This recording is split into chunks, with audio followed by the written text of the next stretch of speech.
calls me googly eyes. You know you're beautiful, right? You know that? Even you are beautiful. I got bullied for wearing glasses. Share if you're against bullying. We put it out there, just took off. 3 million people have shared this post. Don't let bullies get you down. I stand with you. My whole family's wearing glasses. I wear glasses and I'm proud. I even have the army on my team. All the kind comments brought my child joy. I don't feel thank you is enough. Thanks.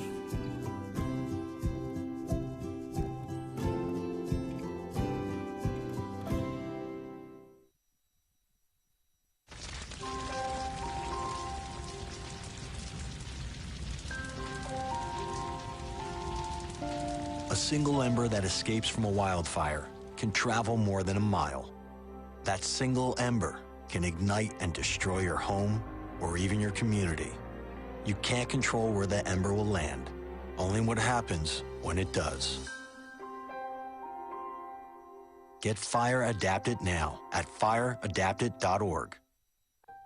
I wanted to find a bank with a purpose. I wanted to find a place that would take my money and not use it to cause the financial crisis, but to fix the financial crisis and to help end income inequality. The people that we employ are usually clients right off the streets. They don't have an account, but Amalgamated is willing to get that started for them.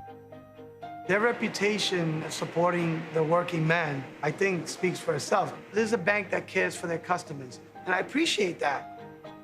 We were able to access a construction loan through the bank's programs, and that loan has helped us house 28 families in the community. Amalgamated is a bank that was started for and about working people. Many of our customers have a deep commitment to advocating for social and economic justice. We share that commitment, and we're not afraid to stand up and say that we need to change some of the way that the country does business.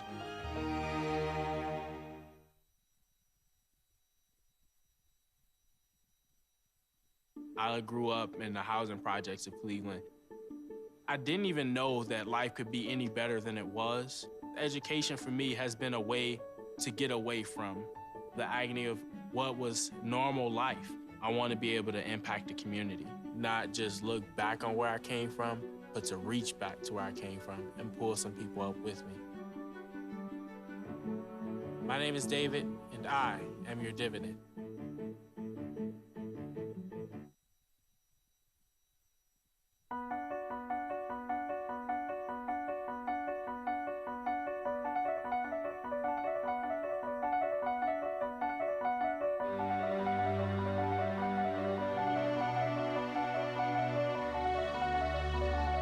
The most important issue on this planet right now is to protect and conserve biodiversity in the world's oceans. And I don't think people realize just how intimate our connection is with the oceans themselves. Not only do they provide the very foundation of life and control our weather, but life just simply could not exist without a healthy ocean. The real problem, though, is apathy. It's all out of sight, it's all out of mind, and people don't even think about it. But it doesn't matter whether you live in Peoria or on the coast. The fact is, whatever happens in the ocean affects all life forms on the planet Earth. If the oceans die, then civilization collapses. We all die. We cannot live on this planet without the oceans. This is, in fact, not the planet Earth. It's the planet ocean, but because we're a land-dwelling species, we refer to it as Earth. But it is the planet ocean, and the oceans are the heart and the foundation of all life on the planet.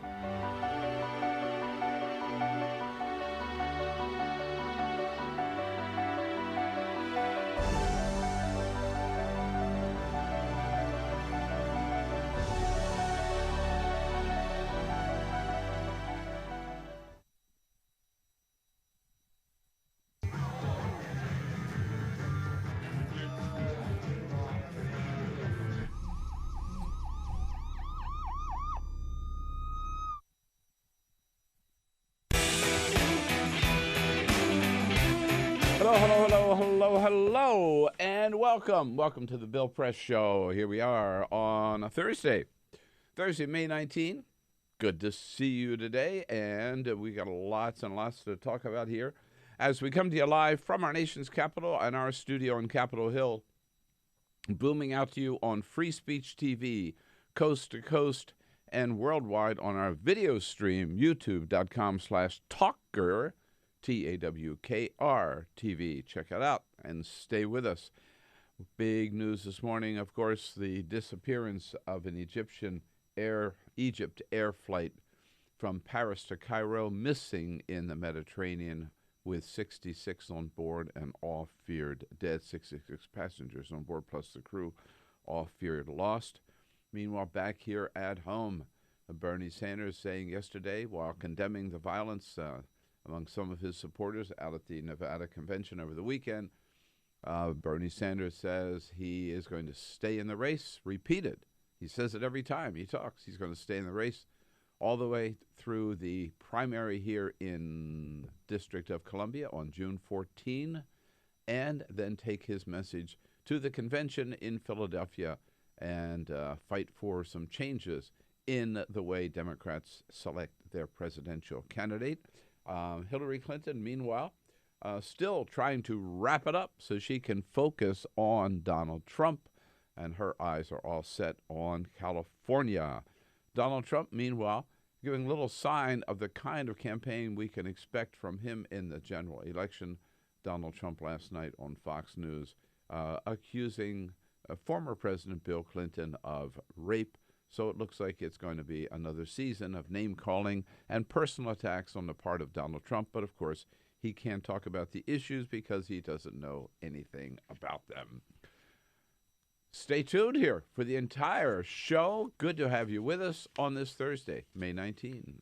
This is the Bill Press Show.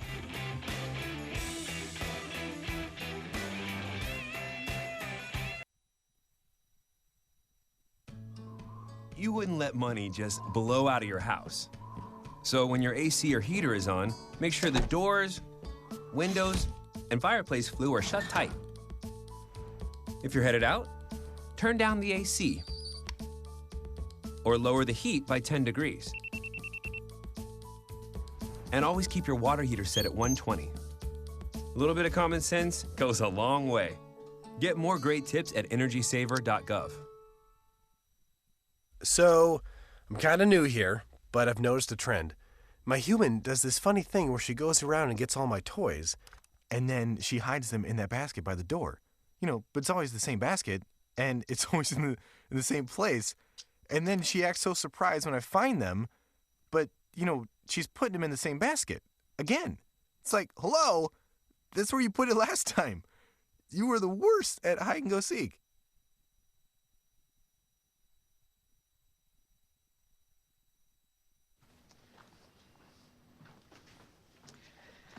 All right. I know this isn't any fun to talk about, but we should. Okay. So who's going to do what? I'll pack the dead batteries. Great. I'll only put what I don't need into a duffel bag. Perfect. That's totally unhelpful. No problem. Meanwhile, I will try to comfort everyone by speaking in a calm voice. And I'll try to get the generator going without any gas.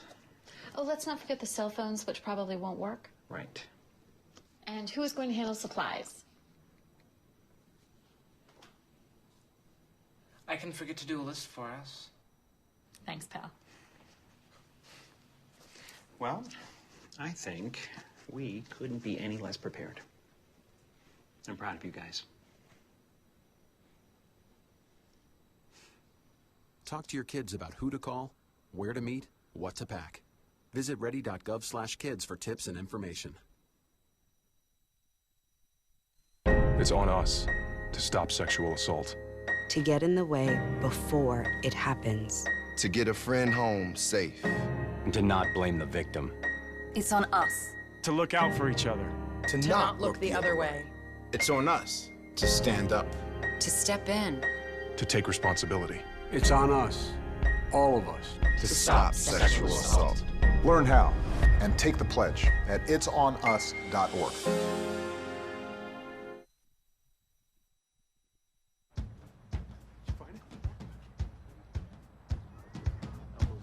taught him how to hit a baseball. Just like that. Say hi! How to hit a receiver.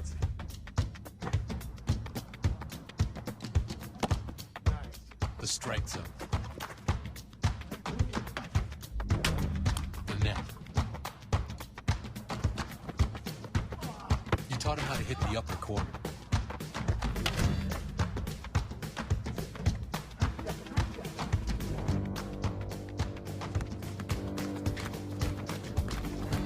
You even taught him how to hit the open man. But how much time have you spent teaching him what not to hit?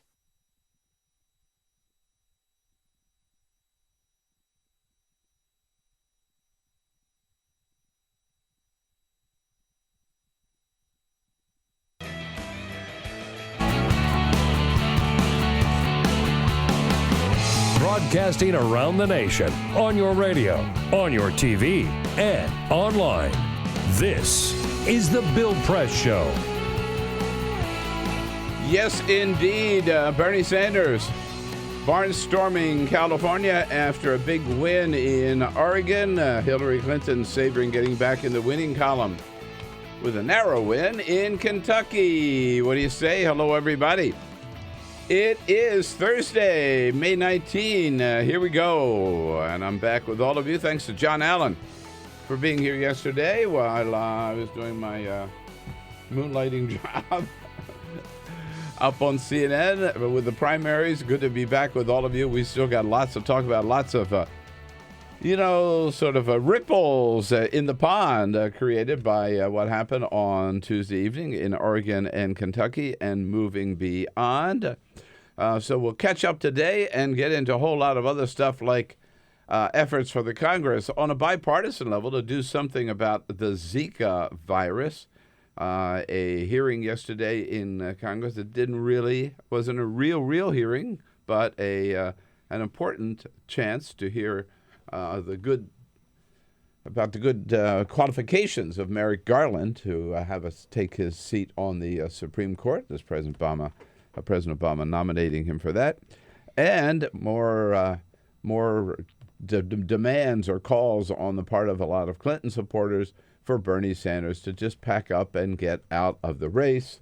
After all, they say Hillary's already won it, and why should we have to go through another 2 weeks of a Democratic primary? Poor babies. We'll take a look at all of that with you today. And, of course, I give you a chance to jump into the conversation. Look forward to hearing from you at 866-55-PRESS, our toll-free number. Look forward to getting your comments on Twitter and at BP Show and on Facebook at facebook.com/Bill Press Show. Peter Ogburn and Jamie Benson. Hello, guys. Hello, Bill. We're here. All right. What do you say? Everything good? Yes, indeed. Welcome back. John Allen behave himself yesterday? Absolutely not. Oh, good. Yeah. I hope Absolutely not. No. We don't want him to. That's not why he's here, right? That's right. Shake things up. Ray Rogers. Here for you to take your calls at 866-55-PRESS. Cyprian Bolding on the job as well. That's why we're looking so good this morning. Thank you, Cyprian, for being there. Well, one thing we know about Joe Biden, he likes a good time, and he likes his ice cream. He went out yesterday. President Obama released some very, very important new rules on overtime pay, and really, really good way of helping the middle class, and Joe Biden went out to talk about them yesterday at an ice cream factory out in Ohio. Columbus, Ohio. Ginny's Splendid Ice Cream. Yeah. They're wonderful. And Joe made very clear why he was there. My name is Joe Biden, and I love ice cream. That's great. That's all you got to say. Yeah. Right. Speaking of ice cream, now I didn't read this story yet, but I saw a headline that Ben & Jerry's have actually come out with their Bernie ice cream, the mint. There's a different kind. Is this a different? Yeah, this is not the one they brought in here? That's right. Yeah. It's called. But it's mint chocolate or chocolate chip. It's different, though. Mint chocolate chip or something. It's mint ice cream, and there's a chocolate thing, and there's something else, but it's called like Democracy Mint or something like that. Oh, okay. Yeah, but it's a different kind. Does it kind. still have a chocolate wafer on the top of it? No, it does not. Oh, No, it's a different kind of ice cream. It is called empowerment. Empowerment, that's it. Empowerment. Mint. It's a progressive ice cream. I got it. Empowerment. Right. That's it. Okay. Well, let's get Ben and Jerry back in again to tell us about it. That's right.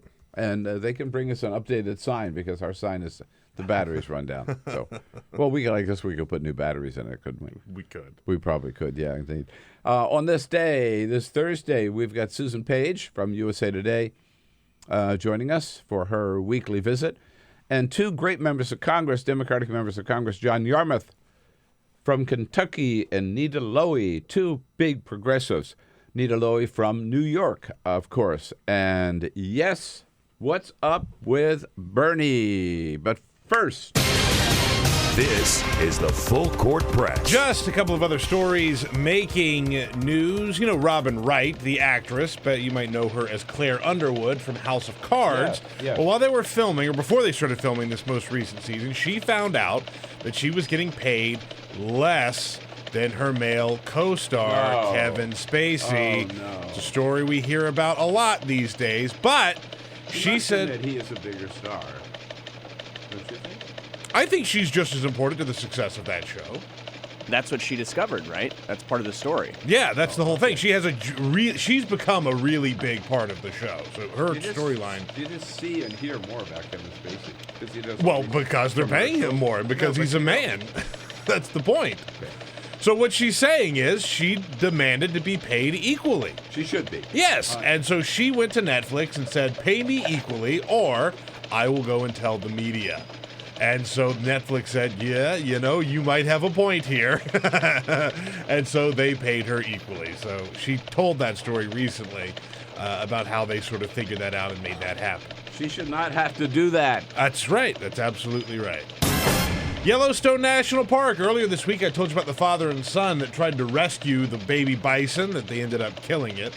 Well, there are more people who are disrespecting the national park. A group of tourists were walking along the prismatic spring in Yellowstone that looks like a rainbow color outside of the spring because of the bacteria that lives there. There's a little boardwalk that goes right by the spring, and it tells you explicitly, do not get off of the boardwalk. Well, these bros from Canada decided that they were going to ignore those signs, and they ran out onto the spring, damaging some of the actual spring. Remember, it's a very delicate ecosystem there with all the little bacteria that makes up this little rainbow. And no charges yet against these Canadians, but if you're gonna go, folks, you gotta listen to the rules. You can either hurt yourself or hurt the area around you. Just one more reason I don't like Ted Cruz. Okay. Oh, poor Canadians. They're giving Canadians a bad name. Yeah, that was Ted Cruz and his family there. That's right, a group of Canadians. Yeah. Right, yeah. Ted Cruz. And the U.S. Department of Agriculture is doing something very interesting with their Twitter feed. They are going to help you learn how to shop. They have started a new little thing on Twitter where they're giving you tips on how to shop. Little things like making a grocery list before you go. They tell you if you want to make fewer shopping trips, take a look at your freezer, take a look at your pantry, and make a little list of what you already have. So if you already have, let's say, a frozen chicken in your freezer, do you really have to go buy more chicken? So they're saying you can cut down on spending and cut down on food waste. It's an interesting little idea, right? So you mean common sense? Common sense, but let's not forget a lot of people are lacking in that. How much did we taxpayers pay for all the studies that went in to making this list? Yeah, that's. Now, I must admit, I often come back from the store with like, an extra head of garlic or something when we already have a lot of garlic. But, you know. Did you make a shopping list before you went? No, but obviously. Okay, then. As Jamie said. No, I do make a shopping list, but I mean, I might not check and see if we already had it. But I mean. I'm with Bill. Paying somebody to do this on a Twitter feed is not right. Good use of taxpayer money. Just say, I report, you decide. We have decided. We decided it's dumb. A waste of time. A stupid idea. Okay. Right. Okay. Right. All right, now let's get into the politics of the moment. And I got to tell you, I'm going to try to keep my cool during this next few minutes here.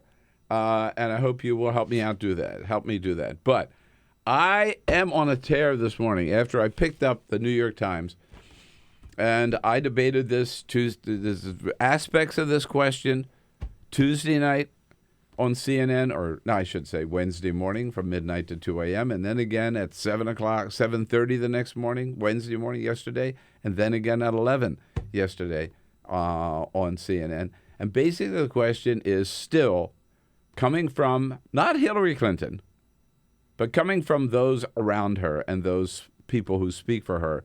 Why doesn't Bernie just fold his tent and get out of the way? And it culminated this morning when I, again, picked up the New York Times. Here's the headline, the lead headline, the number one story, upper right-hand column, above the page, front page, New York Times. Sanders willing to harm Clinton in the home stretch. That is so outrageous. And, you know, when you read the story, all the story says is that Bernie Sanders has committed again yesterday to staying in the race through the June 14 primary here in the District of Columbia. You know, we've got 9 more contests coming up, right? That means we've had, there are a total of 57, by the way, contests, right? So do the math, right? We got 9. We've had 48. We have 9 more left. And these people cannot stand the fact that Bernie just doesn't drop out already and that staying in is harming Hillary Clinton. What this headline ought to read is Sanders still determined to win the nomination, or Sanders in it until the end, instead harming Clinton, as if Bernie Sanders' candidacy is hurting Hillary Clinton. It's not hurting Hillary Clinton. It's helping Bernie Sanders, and I think it's helping the Democratic Party, and it's helping Hillary Clinton. It's made her a better candidate, and everybody admits that. So here's the scenario. The arguments kind of go like this, right? Number one, Hillary has already won the nomination, and there is no way Bernie can win it. So he might as well drop out. 2, staying in again is only hurting Hillary Clinton. These are things that they all sort of add up to the same point.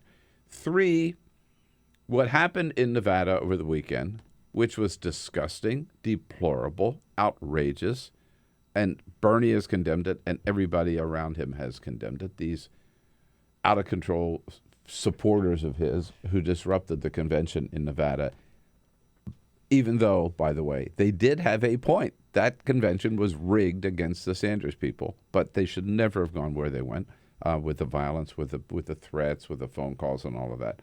But the fact of that means that Bernie is inciting violence when he points out that the system is rigged against an outsider. It was rigged against Martin O'Malley. It was rigged against Bernie Sanders. In fact, the first person who raised this issue wasn't Bernie Sanders. It was Martin O'Malley, if you remember. I was there last July at the Democratic National Committee meeting in Minneapolis when Martin O'Malley just ripped into Debbie Wasserman Schultz for stacking the process in support of Hillary Clinton. And then the other point you get is, and they all add together, all add up to the same point, is that Bernie Sanders is just nothing but another Ralph Nader, and he's not really a Democrat. Anyhow, he's an independent who shouldn't be allowed to run as a Democrat. To which I say, get off it. I mean, come on. Bernie Sanders has done an incredible job, succeeded far beyond where anybody thought that he would. He has every right to run as a Democrat. And the question these people ought to be asking is not why should he be allowed to run as an independent, but why, as somebody who has not been part of the Democratic establishment his entire life, is able to register as a Democrat, run as a Democrat, and has received over 9 million votes and won 20 contests so far, 19 state caucuses or primaries, plus Democrats abroad. So that's really the question. So, I mean, Bernie yesterday, in speaking in Vallejo, California, city I know very well, used to have an office there. Bernie's saying, you know, we've won Washington State, we won Oregon, and last night we won in Oregon, and you know what? I think we're going to sweep the West Coast. So Bernie is barnstorming California now. And remember the way the contest goes, we got Virgin Islands coming up on June 4, Puerto Rico on June 5, and then Big Enchilada is June 7 with South Dakota, North Dakota, Montana, New Mexico, New Jersey, and California with a total of 546 delegates. That includes super delegates in California. But this idea, again, that Bernie somehow is harming Hillary Clinton by staying in. It's almost as if people feel that Hillary Clinton is sort of like some goddess, right? Or like Joan of Arc, or I don't know, Mother Teresa, that you can't say anything critical about her at all. And by the way, I guess there's one other point of this I didn't mention, is that now the meme in the media is that the fighting in the Democratic Party is worse than anything we saw in the Republican Party. Oh, yeah? Oh, really? Have you noticed one thing? That every time Bernie talks about Hillary, he calls her Secretary Clinton? That's a little different. Or she calls him Senator Sanders. Listen to their speeches. Very respectful of each other. I haven't heard her call him Lion Bernie, right? I haven't heard him call her Little Hillary or whatever, right? I haven't heard either one of them call each other a pathological liar or a serial slanderer, the stuff that Ted Cruz was calling about Tom Cruise. They're different. You mean Bernie didn't accuse Hillary Clinton of killing JFK? Or killing JFK, right. Yeah. Or killing Vince Foster. Right. No. I mean, the differences between the two of them pale in comparison to the differences among the Republicans, so get off that. And they're civil, and they're based on policy differences, not on personal issues. Plus, again, this is a healthy primary. It's brought people out who would never have come out to vote before, and we need them in November if we're going to win and stop Donald Trump. And the worst thing that these Clinton people could do would be to keep the pressure on Bernie Sanders and to keep talking down Bernie Sanders and to keep putting pressure on him to get out of the race. 866-55-PRESS. Doc, that's the question to you. Do you think Bernie is really hurting Hillary Clinton by staying in until the end? 866-55-PRESS. I could not disagree with that more. We'll talk about it here on this Thursday, May 19, the Bill Press Show. Your place to talk about the 2016 election. This is the Bill Press Show.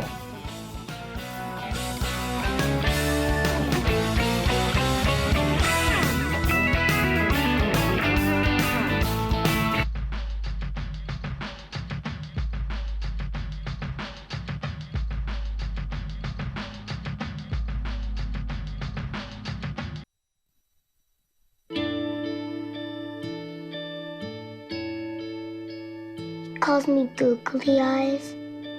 You know you're beautiful, right? You know that? Even you are beautiful. I got bullied for wearing glasses. Share if you're against bullying. We put it out there, just took off. 3 million people have shared this post. Don't let bullies get you down. I stand with you. The whole family's wearing glasses. I wear glasses and I'm proud. I even have the army on my team. All the kind comments brought my child joy. I don't feel thank you is enough. That's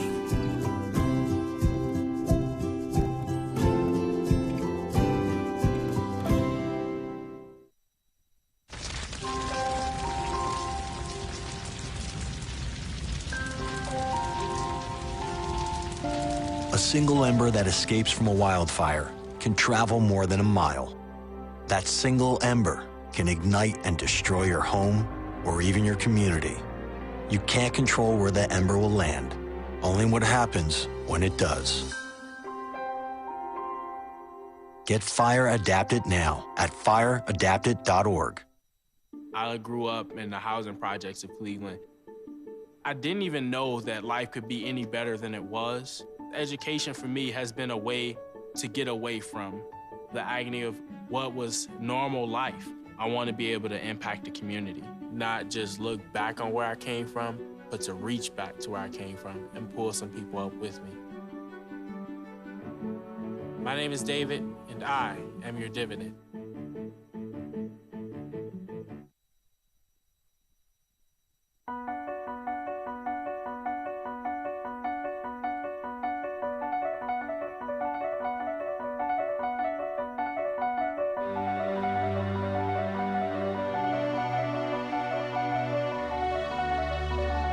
The most important issue on this planet right now is to protect and conserve biodiversity in the world's oceans.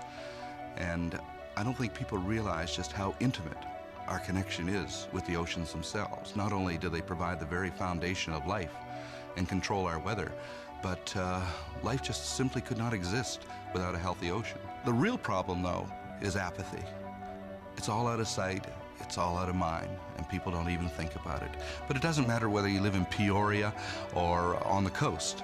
The fact is, whatever happens in the ocean affects all life forms on the planet Earth. If the oceans die, then civilization collapses. We all die. We cannot live on this planet without the oceans. This is, in fact, not the planet Earth. It's the planet ocean, but because we're a land-dwelling species, we refer to it as Earth. But it is the planet ocean, and the oceans are the heart and the foundation of all life on the planet.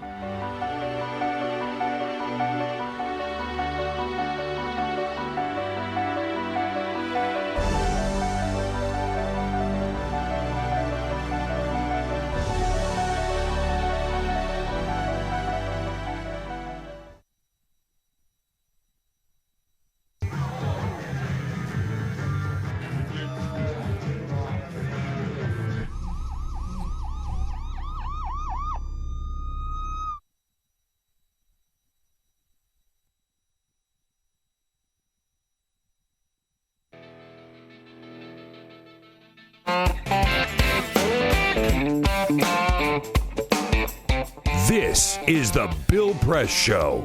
Hey, you bet. 27 minutes after the hour. New York Times leading the pack today, accusing Bernie of just harming Hillary by staying in. What total nonsense. They don't recognize how important this primary has been to the Democratic Party. What a contribution Bernie has made and continues to make. Let's go to the phones. Anita is out in San Antonio, of course. Hi, Anita. Hey, Bill. Hi. What's up? Good morning, everyone. Hey. Yeah, I have to disagree. I do think that Bernie is, I don't know if he's hurting Hillary Clinton so much as he's hurting the Democratic Party. How? If he is getting people out, because he's ranting and raving about the Democratic Party, and he's basically said it's rigged and unfair. He doesn't really say how. Well, except, yes, he does. He says open because we don't have open primaries. Well, that's one way. Sure. Well, no, wait a minute. No, I don't. But he does say that, Anita. He does say that. He goes off on the Democrats. He says the system is rigged. But the reason why he's losing is not because there's a rigged system or anybody's being unfair to him. He's losing because he's lost the African-American vote.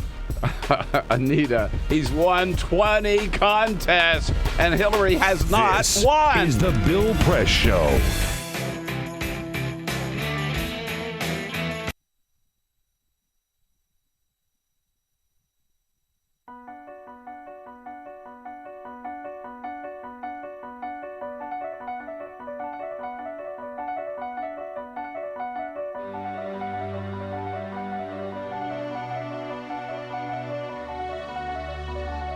The most important issue on this planet right now is to protect and conserve biodiversity in the world's oceans. And I don't think people realize just how intimate our connection is with the oceans themselves. Not only do they provide the very foundation of life and control our weather, but life just simply could not exist without a healthy ocean. The real problem, though, is apathy. It's all out of sight. It's all out of mind, and people don't even think about it. But it doesn't matter whether you live in Peoria or on the coast. The fact is, whatever happens in the ocean affects all life forms on the planet Earth. If the oceans die, then civilization collapses. We all die. We cannot live on this planet without the oceans. This is, in fact, not the planet Earth. It's the planet ocean, but because we're a land-dwelling species, we refer to it as Earth. But it is the planet ocean, and the oceans are the heart and the foundation of all life on the planet.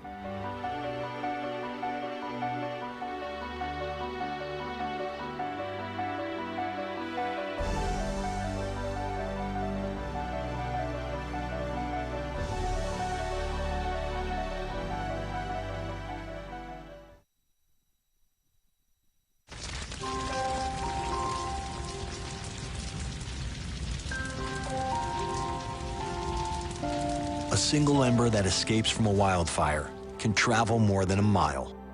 That single ember can ignite and destroy your home or even your community. You can't control where the ember will land, only what happens when it does. Get Fire Adapted now at fireadapted.org.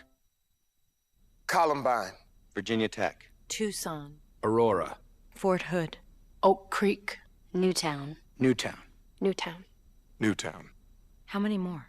How many more? How many more colleges? How many more classrooms? How many more movie theaters?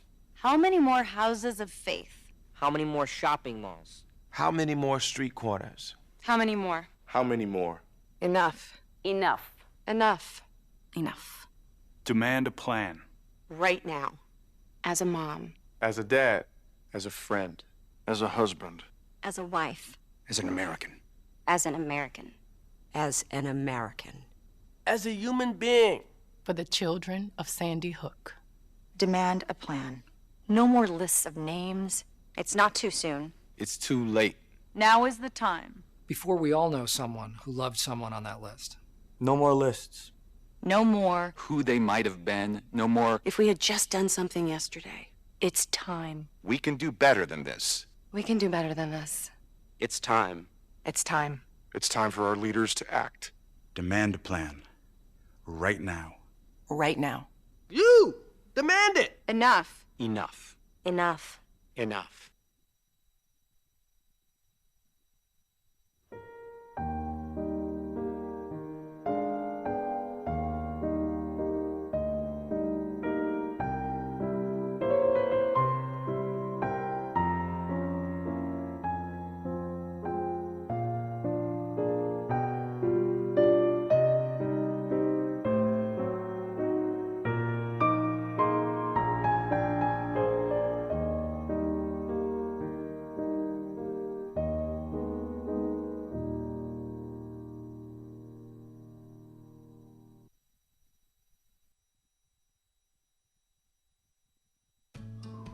You wouldn't let money just blow out of your house.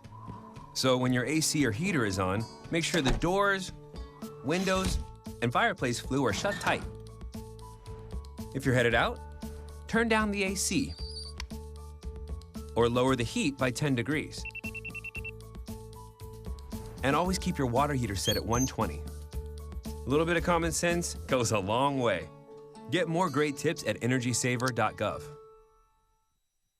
So, I'm kind of new here, but I've noticed a trend.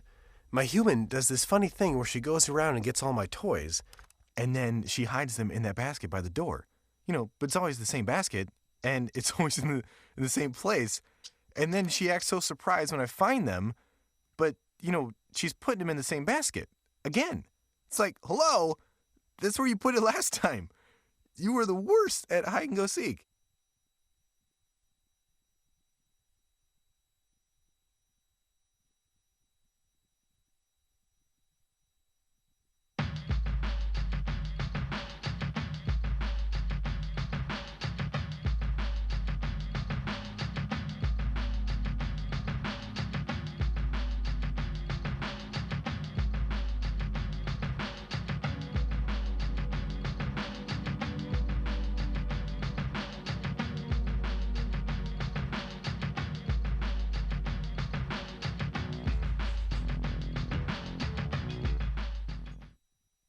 Here we go, at now 34 minutes after the hour. So they're piling on. The media's piling on. I had it out yesterday on CNN and then yesterday 3 times on CNN about why doesn't Bernie just get out of the way? You know, I got to tell you, there's a good reason why Bernie shouldn't get out of the way. And I showed you the other day my absentee ballot for California. Well, damn it, I want my vote to count. And it's important, I believe. And Hillary Clinton believes this also, because this was her credo in 2008, that every Democrat in every state, plus the District of Columbia, should have the opportunity to vote in the primary before you lock it up, as long as there's a choice. And there is a choice. And you know what? Here's another thing. This is, what are we now, the 19th of May? The last primary, really, okay, even though we now are in the District of Columbia, but the last ones that really count are June the 7th. You mean they can't wait until June the 7th? I mean, give me a freaking break. Come on. What's the hurry? And then this idea that Bernie is A, harming the party, and B, inciting violence. I mean, it came from no less a person than the chair of the Democratic Party, Debbie Wasserman Schultz, who got on CNN Tuesday evening while the votes were still being counted and accused Bernie Sanders of throwing fuel on the fire. Boy, I got to tell you, did that piss me off. And I'm not the only one. Jeff Weaver, Bernie Sanders campaign manager, yesterday morning on CNN, well, he had a little millennial observation about Debbie. He categorically condemns any kind of threats that went on. Absolutely unacceptable. Debbie Wasserman Schultz, we could have a conversation just about Debbie Wasserman Schultz and how she's been throwing shade on the Sanders campaign since the very beginning. Throwing shade. Come on. Throwing shade on the campaign. And so Debbie Wasserman Schultz responds in kind. Yeah, my response to that is #SMH. Okay. If we're going to talk about throwing that comment about throwing shade, we need to focus on one thing: get through this primary and work to prepare for the general election.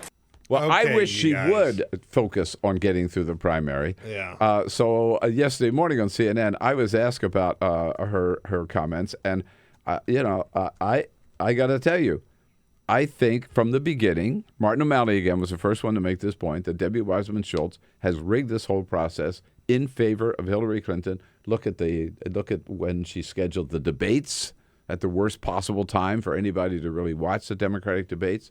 As they accused once the Bernie Sanders people of hacking into the list, and it turned out, and they suspended the campaign from any access to the Democratic Party list, which turned out to be totally untrue after it was investigated. Totally untrue. And so the point I made yesterday on CNN, yesterday morning on New Day, was that I thought Debbie Wasserman Schultz could take some lessons from Reince Priebus, the Republican chair, in being an impartial umpire and keeping things cool. I mean, Reince Priebus, with all that ugliness in the Republican primary, and I'm no fan of Priebus, I've never been, but he did do a good job in not taking sides with Donald Trump or Ted Cruz or Marco Rubio or Jeb Bush or anybody, and just trying to tell them all, hey guys, we got to keep it down, cool your jets, tone it down a little bit. He played that role. That's the role of a national chair. Anyhow, that little exchange yesterday caught Sean Hannity's attention, of all people, on his radio show yesterday. You got Bill Press as a walking talking point. I don't know who's worse, him or Begala, the two most unlikable people on television, maybe along with Chris Matthews. Oh, my God. Well, first of all, congratulations. Congratulations to be in the Chris Matthews category. Oh, that's pretty ruthless, man, to be in that category. I don't think that I'm that unlikable, am I? You've been compared to Paul Begala and Chris Matthews. Yeah. I think Paul's likable. Paul's likable, fun guy. I'm not sure about Chris Matthews. Yeah, I'm not sure about that. I mean, he is a friend of mine, but he does. He does. Likable is not the word that jumps to the front of my mind when I think of him. Right.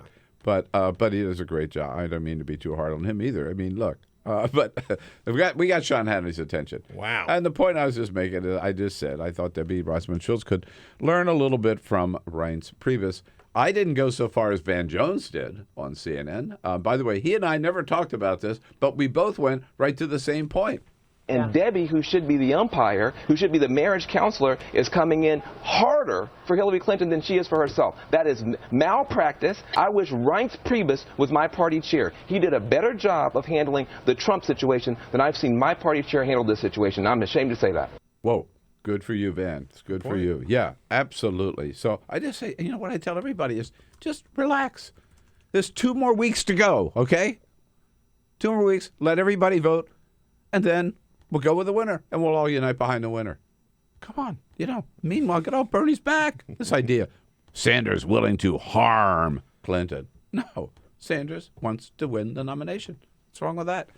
Phil, out in Phoenix, Arizona, back to the phones. Lots of calls. Hi, Phil. Yeah, hi.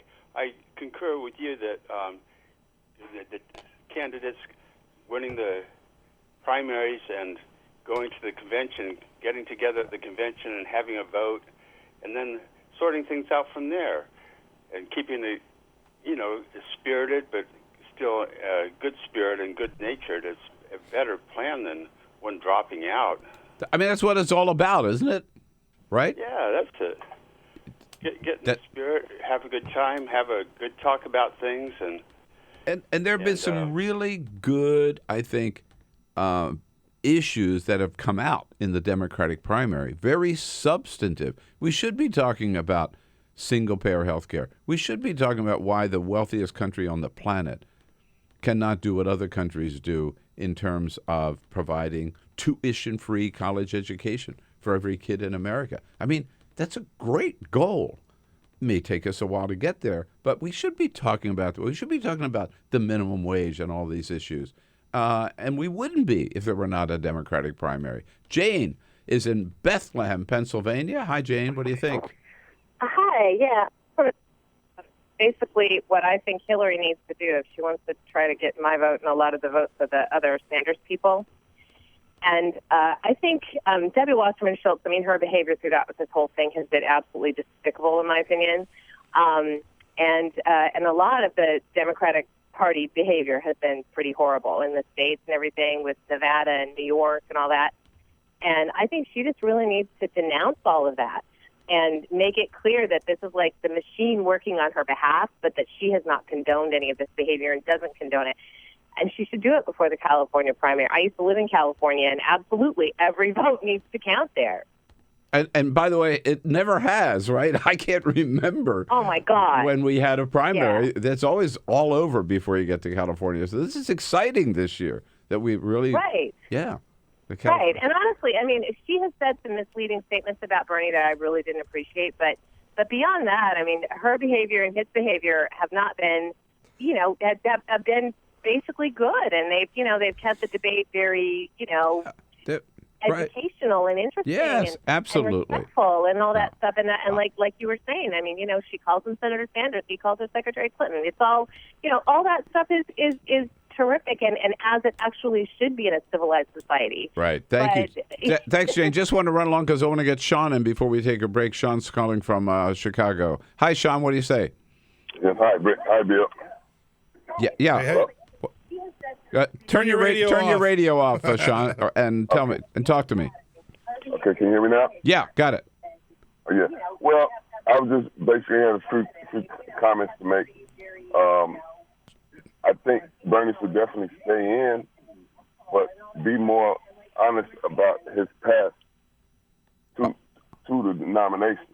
All right. Okay, we got it, Sean. Please, whenever you call, turn your radio down. We don't want to have Come on, folks. Yeah. All right. That's rule number 1. Yeah. And rule number 2 is, at this time on a Thursday, Susan Page, Washington Bureau Chief for USA Today, coming up next. Follow us on Twitter @BP Show. This is The Bill Press Show.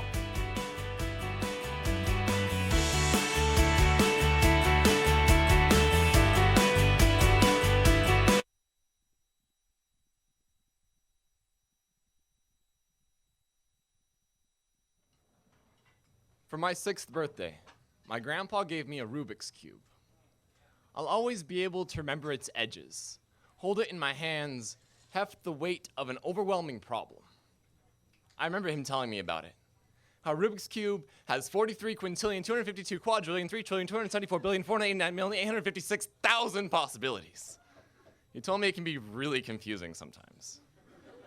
But to look at the center squares as a reminder of what color each side should be. Shift. We're celebrating his 50th wedding anniversary.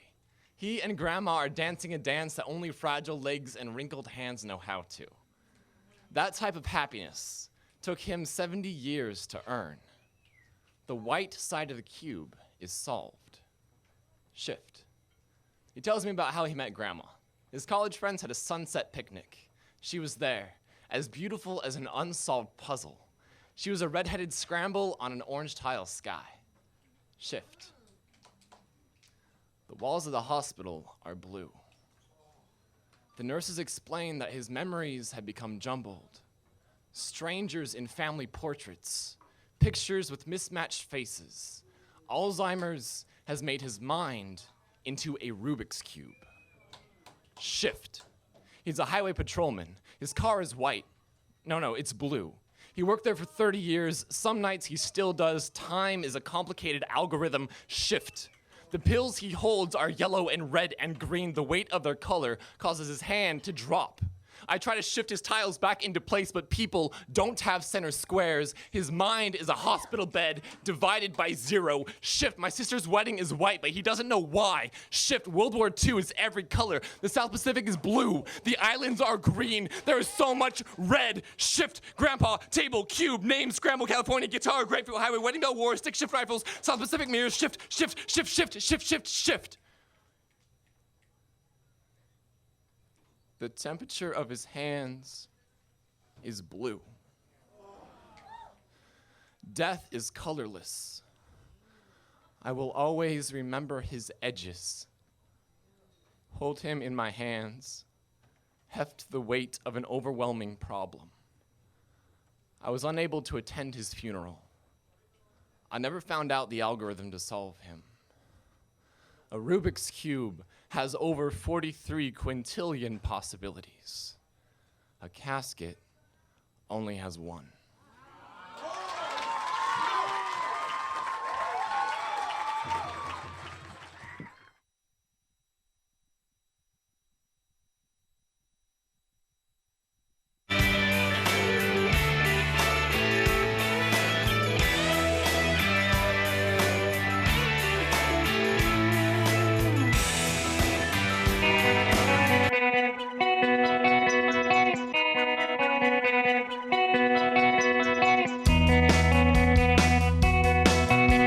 Seen on Free Speech TV and online on TawkrTV. This is the Bill Press Show.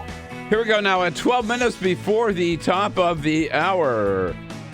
On a Thursday, May 19, Donald Trump on the Sean Hannity show last night on Fox News, giving us a little taste of the kind of general election campaign I guess we can expect, talking about former President Bill Clinton. What about what Clinton's done? How big an issue should that be in the campaign? For example, I looked at the New York Times. Are they going to interview Juanita Broderick? Are they going to interview Paula Jones? Are they going to interview Kathleen Willey? In one case, it's about exposure. In another case, it's about groping and fondling and touching against a woman's will. And rape. And rape. Oh, jeez. Oh, yeah. Susan Page with us, Washington Bureau Chief for USA Today. So, Susan, this is going to be a campaign based on the issues, I guess, right? Man, hard to imagine what this campaign's going to be like, isn't it? I know. It's two candidates with very high negatives, and one of them willing to bring up a tax that I think most people have thought of over and done with, not worth bringing up, not relevant to Hillary Clinton, even if it's relevant to Bill Clinton. And then we'll see how Hillary Clinton responds, because I think this is just going to be a negative campaign of the sort we have never seen before. Yeah, and Donald Trump has already shown, he's willing to go anywhere, no matter how low, right? Yeah. And now the question is... And he's gotten away with it. Well, he's gotten away with it, but the question is, does it work politically? Because, this is what Republicans tried back contemporaneously. They succeeded in impeaching Bill Clinton, but they didn't succeed in getting him out of office, and it helped his approval ratings. So there's a risk for Donald Trump that it doesn't work politically, but it certainly makes the situation a campaign that's more perilous and more difficult for Hillary Clinton. Yeah, it's going to be brutal. It is. You know, I think looking forward to it. I'm thinking the most negative presidential campaign I've covered, I think, must have been 1988 with the campaign by the elder George Bush against Michael Dukakis. That was pretty brutal. Yeah. But this is going to be lots more brutal, 2 times more brutal than that ever was. Now, I know you've interviewed Senator Jeff Merkley, which I'm very interested in, particularly because in the last couple of days, and I've been in the middle of some of this on CNN, right, there's just now a new wave of demands for Bernie Sanders to just get out of the way and let Hillary focus on Donald Trump. I mean, come on. You're going to make us wait until June the 7th, right? And I'm sure you've seen the New York Times headline this morning, Sanders willing to harm Clinton in the home stretch.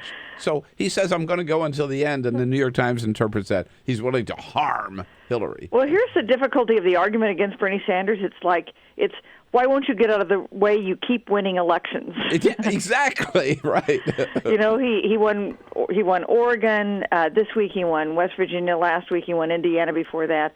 It's hard to argue that that the voters aren't interested in having this contest continue. Yeah. And by the way, Kentucky too. When you look at it, I mean, Hillary won Kentucky 65-29 over Barack Obama in 2008, as you know, right? And this time she won it barely by a percentage point. Well, yeah, I'm not sure these are comparable elections, but anyway, it's true that she won Kentucky by a hair, and she invested a lot in there because it was, I think, important to her symbolically to be able to say she wasn't losing all the states in May. Yeah, right. Now, I don't actually think, I think she's still, as I think you'd agree, mathematically on a path to win the nomination, but she didn't get out of the contest 8 years ago when she was in a somewhat similar situation against Barack Obama, and I think it's hard for her to argue that Sanders needs to do that. But there is, I think, rising concern among Democrats about whether there's a divide in the Democratic Party that's going to be hard to heal by November. Which I think is absolute nonsense. I mean,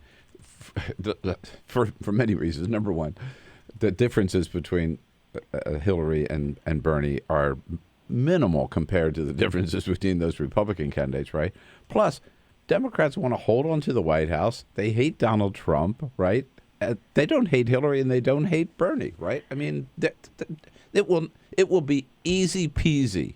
Take it from me, Susan. Easy peasy for Democrats to come together in Philadelphia. I'm going to write that down so that when there are riots in Philadelphia, there will not be riots. There will not be riots in Philadelphia. It's the city of brotherly love and sisterly love. Remember. My life experience is that nothing is easy peasy. So I'll be relieved to see this unfold in such an easy way. But don't you would agree that their differences are, relatively minimal compared to. Well, there are substantive differences on policy. There are differences, but they're differences of degree. But can Bernie? Here's the question. So, say Bernie Sanders. Say the likely thing happens. Hillary Clinton wins the nomination. Bernie Sanders endorses her. He said he's going to do everything he can to defeat Donald Trump. Can he deliver his supporters, some of whom are pretty fervent? Can he say to them, "Okay, it's time to support Hillary Clinton," and they'll do it? Well, all I know is that he will do. I know him well enough to know he will do everything he can, right, to get them to do that, right? The last poll I saw, 86% of millennials who support Bernie Sanders said they would support Hillary Clinton. Now, you get 86%, I think that's delivering the goods. But, the reason there is this, one reason that kind of sparked this new wave of concern was what we saw in Nevada on Saturday. What did you make of that? Well, it was disgusting. It was terrible. It was outrageous, right? But it was not Bernie Sanders inciting that violence, right? Yeah. And by the way, that convention was not fairly conducted. I think is pretty clear if you look at the numbers. But with we could get more into that, except you hear the music as you are. Well, Susan, it's just getting started. Hey, all right. Your new nickname's going to be Easy Peasy Bill. I'm not that easy, if you know what I mean. Oh, come on. Thank you, Susan. Thank you, Bill. Talk to you later. All right, Susan Page. Your progressive headquarters for the 2016 election. This is The Bill Press Show.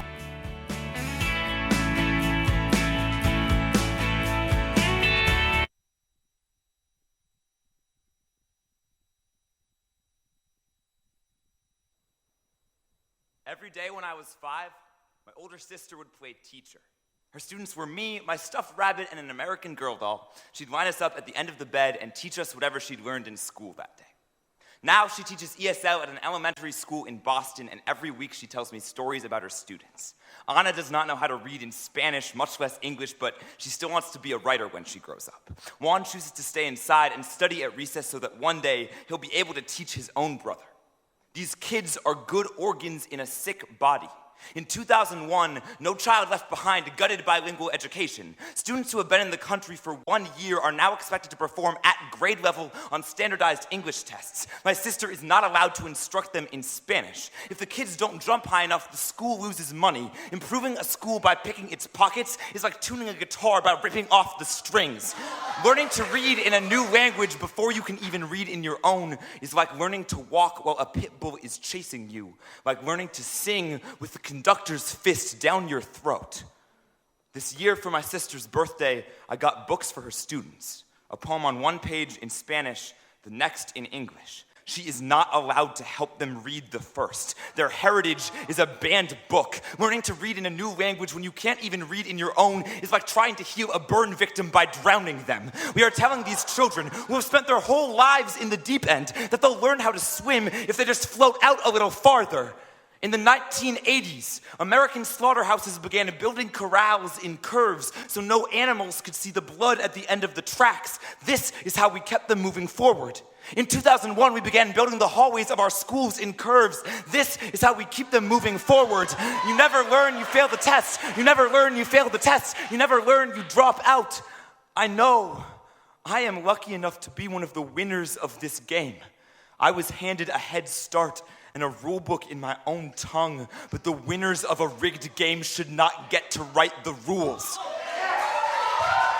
On the television, some senator preaches that throwing money at an urban school is like feeding caviar to your dog. They just won't know how to appreciate it. After all, if these parents can't take care of their own children, why should we?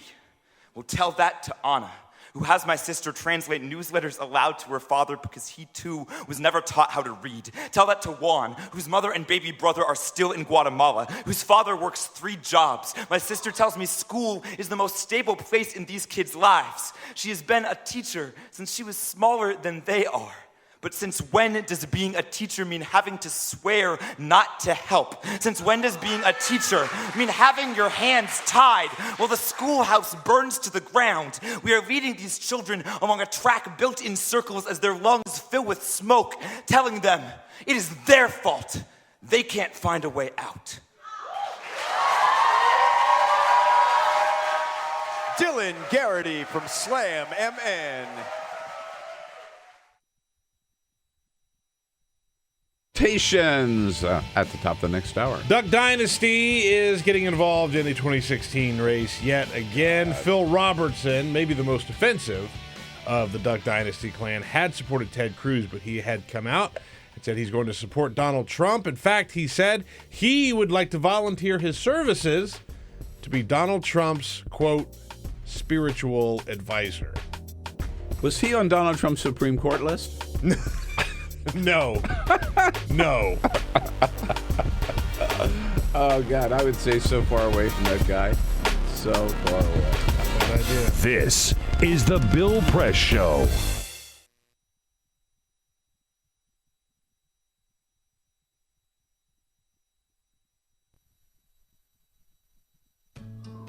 You wouldn't let money just blow out of your house.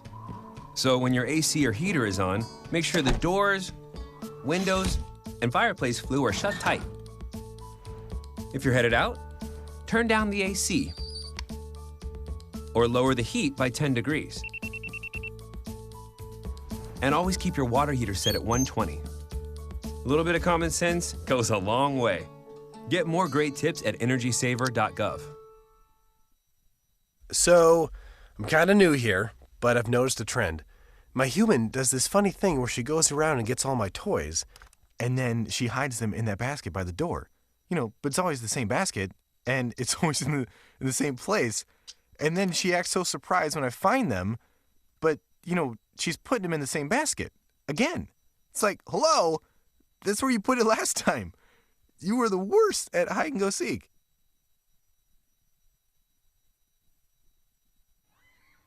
All right, guys, I want to take the last part of the day to change our focus and talk a little bit about water. There's rivers, there's lakes, there's huge oceans. You get thirsty, you just go and you get some water, right? We rely on rain for our water. We even rely on snow. But what if it doesn't rain? What if it doesn't snow? We have to get the word out about water conservation. I want you to tell your parents, your friends, your neighbors, how important it is to save water. It's up to you guys to save the planet. All right?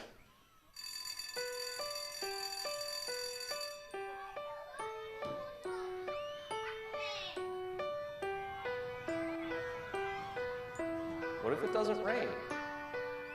What if it doesn't snow? We have to get the word out about water conservation. It's up to you guys to save the planet.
Hi, I'm Mark LaFleur, and I produced the short film you just watched called Aquaforce. California is experiencing one of the worst droughts it's ever had, and now, more than ever, it's important for everyone to do their part to help conserve water. The reason I made this film is because I wanted to make something fun and informative that would get people talking about the California drought. Obviously, this is an important issue because we have a limited amount of clean drinking water. I think it was very important to let people know, especially young people, that this is an important resource, maybe our most important resource, and it's something that we can't take for granted and we certainly can't waste. I really wanted this to be something that children would respond to.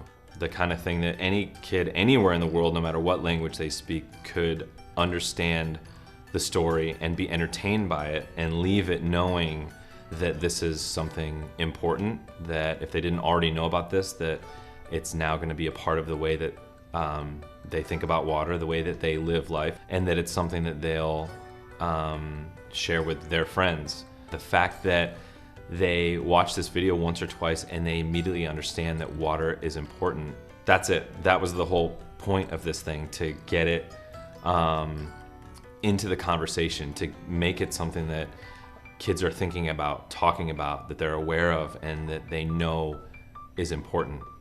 This project was self-funded, so we relied on the support of our community to make it happen. It was pretty amazing to just have our neighbors, our friends, and our coworkers come together and volunteer their time and their homes and their kids to make this thing happen.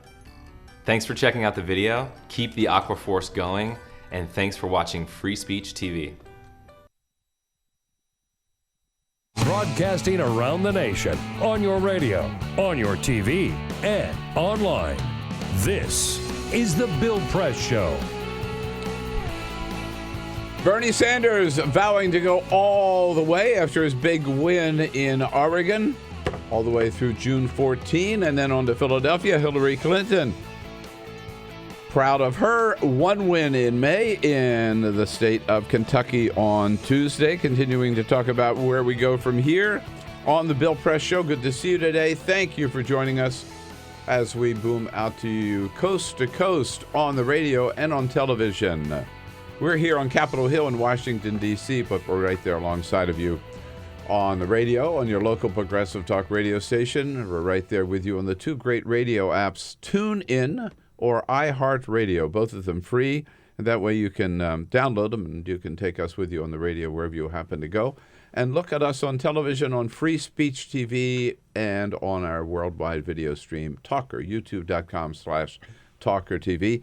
Thanks for joining us. And remember, we really encourage you to be part of the program by picking up the phone. Give us a call. Tell us what you think about what's going on today at 866-55-PRESS. Send us your comments on Twitter at BP Show or on Facebook at facebook.com/Bill Press Show. Peter Ugburn and Jamie Benson leading up our team this morning. Hello, Bill. Good morning, Bill. Good to be back with you, by the way, after Happy Thursday. a little moonlighting on CNN yesterday. And thanks to John Allen for coming in and keeping the ship afloat. Well, he tried his best. To keep the ship afloat. We'll tell him you said that. It was about 1:45 a.m. on CNN when somebody said to me, "So are you doing your show this morning?" I said, "Are you kidding?" I mean, technically, you could have taken a train and been here, but... Mm-hmm. Yes. I didn't get much sleep as it was because I was back on CNN at 7:15. There we go. Ray Rogers, ready for your calls at 866-55-PRESS. And look at us on TV, thanks to Cyprian Bolding, our videographer. And we welcome to the studio a great guest who's been here, actually, when I have not been here, but we joined forces today from Think Progress. Esther Lee is their immigration reporter. Some important stuff to talk about there. Esther, it's good to see you. Thank you very much for having me, Bill. Thanks so much for coming in. Yep. Before we get to other news, just the quick update on the big story of this morning. We've been watching it as you have. Egypt Air Flight 804 leaving Paris last night about 11 o'clock. 66 passengers on board, plus the crew. Missing, never made it to Cairo. They disappeared at 37,000 feet. Believed all are that the plane crashed into the Mediterranean and all are lost.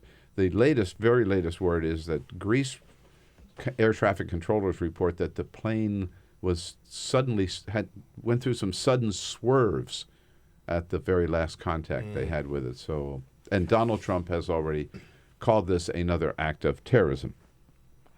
Donald Trump acting as he always does without the facts. Yeah, heaven forbid we wait for the facts. God forbid, but Donald Trump will not wait for anybody to officially make that. I hadn't heard anybody else make that claim. It's Donald Trump going there. So Esther's here with us for the first half hour. Then we're going to talk to Nita Lowey, Congresswoman Nita Lowey from New York, and then Congressman John Yarmuth from Kentucky joins us a little bit later in the program. But first, this is the Full Court Press. Just a couple of other stories making news. Remember the name Shepard Fairey? He is the man responsible for the Obama Hope poster. So he now, as Obama is about to leave office, his second term is just about over, he was asked about how he feels about his place in history with helping Obama get elected, and he said he thinks that Obama has been sort of a failure. He says that he had high hopes for Obama to really change things, but he says that he really didn't live up to a lot of the things that he thought he was campaigning for. So buyer's remorse? Ultimately called him a failure, kind of close to buyer's remorse, quoting Shepard Fairey. If I had been as outspoken as he was as a campaigner, I would give him a pass on not being able to push things through, some of the progressive things I hoped he would, but he was quiet on a lot of those things, and that, to me, was unfortunate. So, a little buyer's remorse for Shepard Fairey. You want to do a new poster? Nope. Instead of hope. Yeah. What were you doing when you were 17 years old? You probably weren't doing what Andrew Shapiro did over the weekend. He set the world's record for the most number of pull-ups done in 24 hours. Do you by the way, yeah, right? And have those kinds of world records. Pull-ups have always been the worst, right? But this kid, he's 17 years old. He lives in Northern Virginia, and he wants to compete on American Ninja Warrior. Have you seen the show? It's the craziest thing. It's silly. It can be pretty entertaining to watch. Hard disagree. All right. I just think it's annoying. But you have to be 21 to compete in this thing, and he's 17. So he said what he was going to do in the meantime was break the record. The record was 6,800 pull-ups in 24 hours. He broke that record in 15 hours. Doesn't he have homework? Yeah, you would think so. He had something better to do or girlfriend than that. Yeah, I mean, for crying out loud. He practiced by doing 10 pull-ups a minute and then continued doing that for 6 hours straight. That's how he broke the record. 17 years old, this kid. Get a life. It's crazy. Fascinating story in the Daily Beast this morning from a friend. I'm not going to try to beat that record, by the way. No, his record is safe. Just for the record. Yeah, right. He's safe. The Daily Beast has a fascinating story from our friend Tim Mack. We said farewell to GOP Senator Bob Bennett, who passed away over the weekend. But Tim Mack has a story. He spoke to his son Jim and his wife Joyce, or his widow Joyce, and said that in his final moments, Bob Bennett did something remarkable. He turned to the nurse and he says, "Are there any Muslims in the hospital?" And then says, "I'd love to go to every single one of them and thank them for being in this country and apologize to them on behalf of the Republican Party for Donald Trump." Wow. That was his dying wish. He passed away moments later, but that's how he went out. He was so disgraced by the Republican Party and Donald Trump that he wanted to personally apologize to every Muslim in the hospital. Is that amazing? That is. Yeah, right. Oh, that man's going to heaven. Yeah, right? I mean, he bought some pretty good points there at the end, but what a great way to go out, Well, at CBS News last night, they had a story about a woman who lived in Richmond. Oh, yeah, I did this story yesterday. Who passed away? Yeah. Rather than face the pain of choosing between Hillary Clinton or Donald Trump, she chose instead to pass away. That was in her obituary. Her family put that out. Sense of humor all the way to the end, right? That's a good way to go out. 13 minutes now after the hour. So, Esli, I'm really glad you were able to come in because this little story a couple of days ago in the New York Times caught my attention. U.S. plans to step up the pace of deportations. So it was sort of like around January or so, there was a little campaign and of deportation campaign. But I thought that came and went, and there were so many protests that the administration dropped it. What's going on? Are they back at it? The administration is back at issuing a series of deportation raids against these Central American moms and kids from the three countries of El Salvador and Honduras and Guatemala, the three countries that make up the Northern Triangle. And these are people who are fleeing violence. They're fleeing poverty. But for the most part, from the people I've met and interviewed, these are women and children who have been threatened by gangs. So what is the reason behind this stepped up? Are there so many flooding in here that we have to have this deportation campaign? What do they say? So between October of last year and March of this year, we've been seeing an uptick of the Central American moms and kids. So I think really the Obama administration is deporting these people in response to that uptick. It's an uptick that we haven't seen since 2014 when this first started. Mm-hmm. And it's certainly something that I think that the Obama administration is worried about in terms of like saying, well, look, we do care about border security and this is what we're doing. Well, President Obama has already gained the nickname of deporter-in-chief from some immigration groups. And talk about breaking the records, right? Hasn't he broken the record on the number of people who've been deported? So he has deported, so he has conducted, his administration has conducted 2 million deportations. That doesn't necessarily mean that 2 million people have been deported. It just means that there were 2 million deportations, which could also mean that people have tried to come back into the country. And some of these people who do come back, the number one reason is because they're trying to reunite with their families, because these people have long-standing roots to this country. Many of the undocumented population here in this country right now have been in this country for at least a decade or longer. Of these 2 million? Of these 2 million of the undocumented population in the United States. So of this latest wave now, the target of this is it an ongoing campaign now? This is probably the third wave in a series of waves that the Obama administration has began this year. So in the first one, they took in about 121. The last one, which was cruelly titled, I think, Operation Border Guardian, it took in 334 Central American families. And what they're saying is that we're only going after people who have lost their court cases or people who don't have any rights to asylum. But the fact of the matter is that they're going through a very expedited process of asylum. They go through a border agent who says, well, what evidence do you have to say that you qualify for asylum?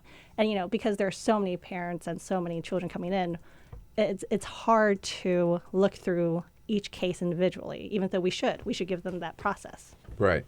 And so this is a third wave, and do we know how many they've targeted? Or I guess we won't know so it's forthcoming, and this is sending a lot of people in the Latino community especially into this, they're being terrorized and they're being seized with such trepidation. They're afraid to leave their houses. They're afraid of going to schools. And a lot of these Central American kids in particular, they've come up with ways of not going to school. They're saying, well, I feel stomach pains or I need to check up on my family, and that's why I don't go to school. Who conducts these raids and how do they do it? So the Immigration Customs Enforcement Agents, or ICE for short. ICE. Yes. Yeah. So they conduct mid-morning raids sometimes. They come to your house, they knock on your door at 5 a.m., and they say, hey, we're looking for so-and-so. And in some of these situations, they tell the homeowner, we're looking for a certain criminal. Can we just come into your house to make sure he's not there?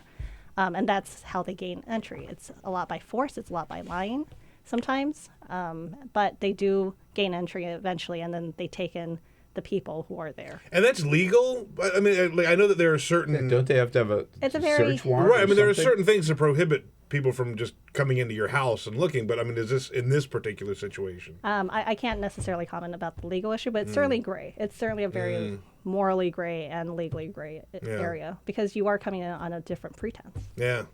Are they breaking up families, or do they take all family members? They only go for and these current raids that have happened over the past few months, they've only gone after the Central American moms and kids who have lost their cases. But they are also going after criminal immigrants, just to be clear. They are going after like single adults who have committed felonies or serious convictions. And these are people who fall under the enforcement priorities for the Obama administration. But moms and kids, what happens to the father of the family, if there is one? That's a good question. It's something that I haven't necessarily seen. I mean, they are part of the family. Part of the family, right? Yeah. One but from think. what I have seen, it's mostly Central American moms and kids coming across the border, fleeing violence, domestic abuse. Sometimes you'll go back to you said they have this interview maybe with a border agent. That's the extent of their hearing, but why are these people coming here in the first place? And aren't some of them really fleeing? I mean, they'd really be threatened, or they're fleeing very risky, dangerous situations back home. They really are. And in fact, yesterday, a caravan of immigrant families came to D.C. to plead to the Obama administration to say, hey, you have to understand that our plight is real. I talked to this young teenager. Her name's Mayoris. She was very sweet, very effusive. But she was telling me how I had to flee to America. I didn't even tell my mom, who is in America, that I came to this place because the gangs had threatened her. And she's only 15. Can you imagine being a 15-year-old and having your life threatened and making that quick, rational decision of having to cross 2,000 miles, 1,500 miles, however many miles it takes, right? And it's a very pervasive issue, this gang violence. And it is something that the Obama administration hasn't really done much on in terms of on-the-ground coverage there. We have had a refugee program, but it hasn't been put in place very effectively. People can apply for refugee status within the country, but within their home country. Yes, within their home country. But that program hasn't really taken off. And also, if you were in your home country and you were applying for refugee status, wouldn't you be afraid that the gangs would follow you? Yes. Yes, absolutely. No. So, I mean, I saw the headline of one of your stories that, that you were really sending them in some case back to death, right? Yeah, so... a teen who may be, the teen you talked to yesterday, a teen who may be deported to her death in the next month. Well, if she gets deported, she will be deported back to her home city, right? And that's what she was trying to flee. And in many cases, some kids have already died after they were deported. Some other reporters have gone down to Honduras and El Salvador, and they have gone to the morgue, and they have found that a lot of these kids who were returned have been killed. I don't get it. I don't get why this is such a priority for the Obama administration. But I'm glad you're on top of it. You have a question or a comment for Esther Lee or about this whole process by our deporter-in-chief? I thought it was over. I mean, I thought that there'd been so much protest and so much negative comment on the administration that they just sort of dropped this policy, but it keeps popping up. And Esther Lee from Think Progress is all over it. 866-55-PRESS. We'll be right back. Get social with Bill Press. Like us at facebook.com/Bill Press Show. This is The Bill Press Show.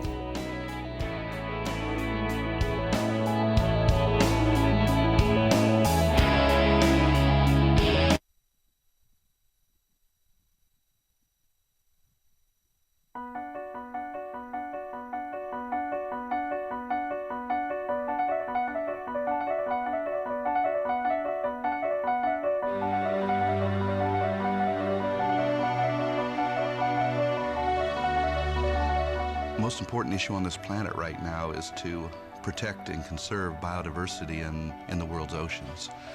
And I don't think people realize just how intimate our connection is with the oceans themselves. Not only do they provide the very foundation of life and control our weather, but life just simply could not exist without a healthy ocean. The real problem, though, is apathy. It's all out of sight. It's all out of mind, and people don't even think about it. But it doesn't matter whether you live in Peoria or on the coast. The fact is, whatever happens in the ocean affects all life forms on the planet Earth. If the oceans die, then civilization collapses. We all die.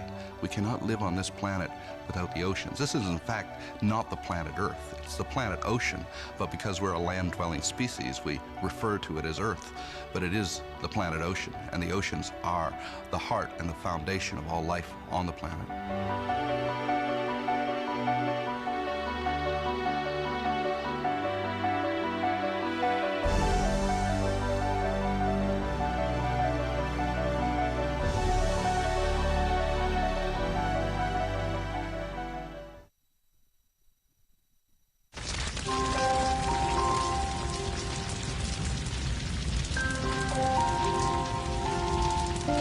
A single ember that escapes from a wildfire can travel more than a mile. That single ember can ignite and destroy your home or even your community. You can't control where that ember will land, only what happens when it does. Get Fire Adapted now at fireadapted.org.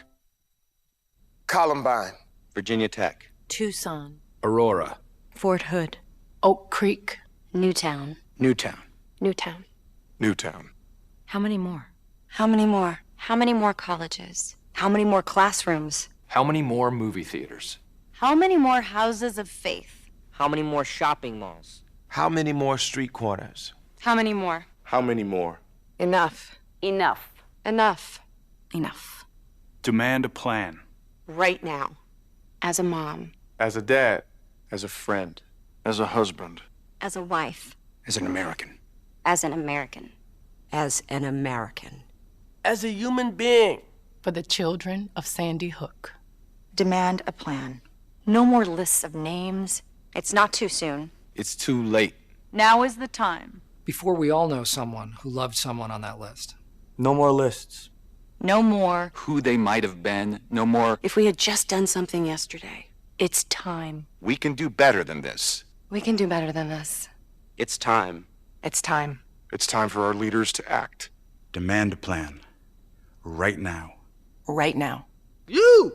Demand it! Enough. Enough. Enough. Enough.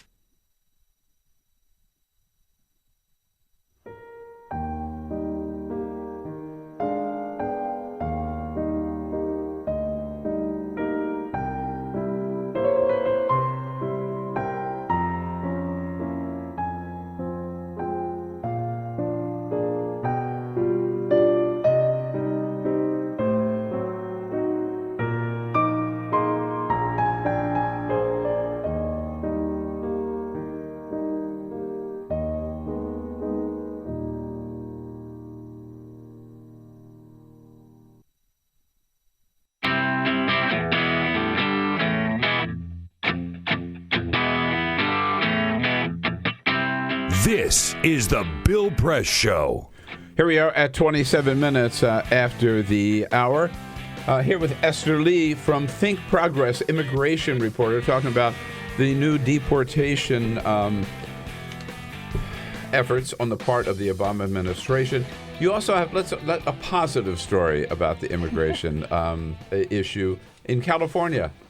A good step, Yes. Positive step taken. You just have about a minute. Tell us about it. So in California, they recently just allowed 170,000 undocumented kids under the age of 19 to enroll in their state's version of the healthcare system, which means that these people can now get preventative care like dental and medical and vision, and it's everything that kids need.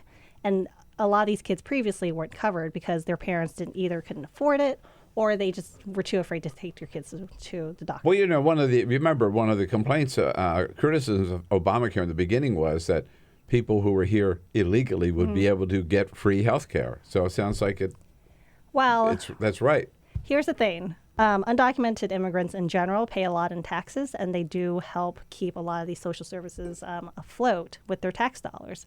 So they do give in for what they take out. And especially in this case, the thing is that you do want people to have preventative care. Absolutely. Yeah. So that you would be spending a lot more on ER visits for these people. No, it is absolutely a great public policy. And by the way, Diana Dooley, the HHS Secretary for California, is a good friend of mine. So I congratulate her and thank her for this. And thank you for coming in. Yeah, absolutely. Thanks, guys. See you again. This is the Bill Press Show.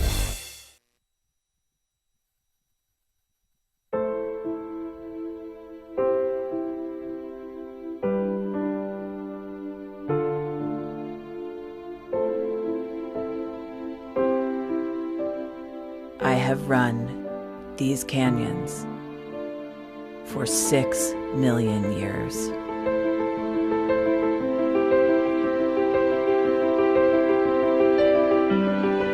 I have traveled from the Rocky Mountains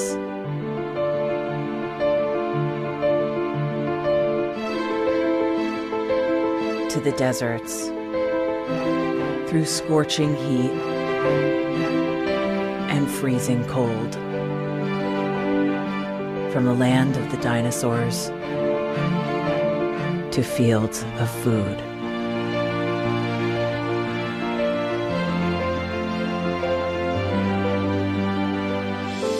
lend my hand to 7 states, 2 countries, 9 national parks,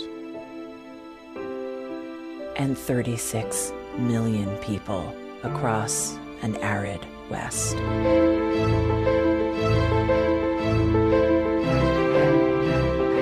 I am not the strongest or the largest, but I am the hardest working.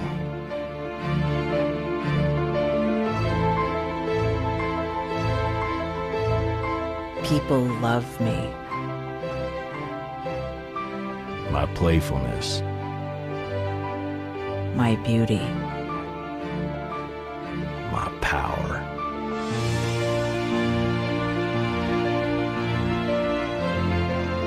My life.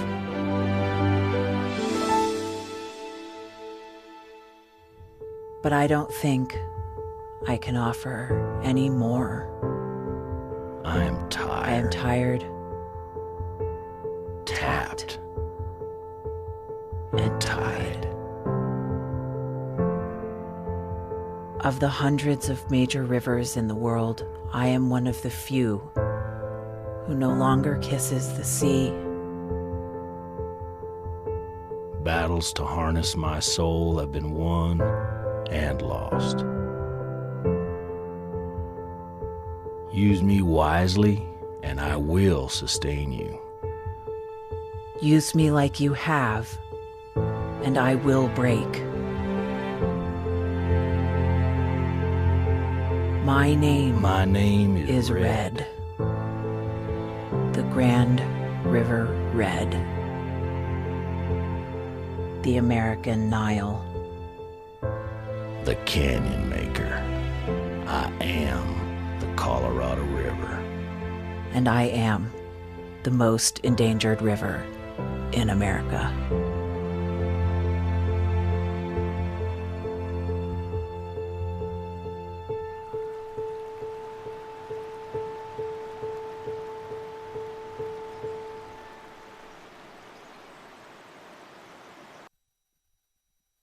So, I'm kind of new here, but I've noticed a trend.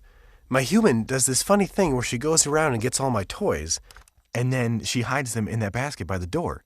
But it's always the same basket, and it's always in the same place. And then she acts so surprised when I find them, but, she's putting them in the same basket. Again. It's like, hello? That's where you put it last time. You were the worst at hide and go seek.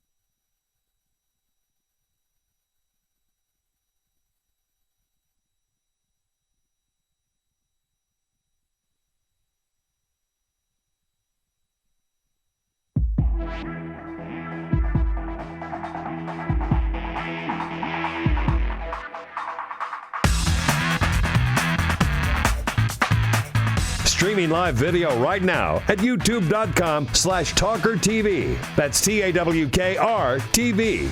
This is The Bill Press Show. On a Thursday, May 19, here we go, the Bill Press Show at 33 minutes after the hour. Good to see you today as we come to you live coast to coast on your local progressive talk radio station and on Free Speech TV. Thank you for joining us.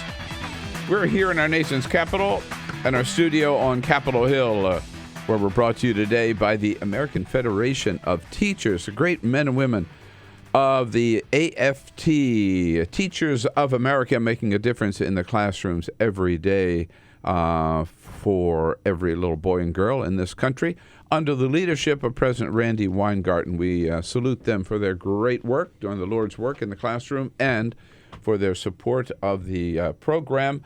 And Congress in town this week, and would you believe it? They may actually be able to agree on something and get something done, particularly about the Zika virus, thanks to, in part, to the leadership of a great member of Congress from New York, good friend of mine, always positive, always hardworking, doing a great job. Congresswoman Nita Lowey joining us on our newsline. Hey, Congresswoman, how are you? What a great introduction. I love waking up to you every morning. Well, this is terrific. Haven't seen you in a while, but it's nice to hear your voice. Well, thank you. So it looks like that you're the Zika legislation is moving along. Tell us about it.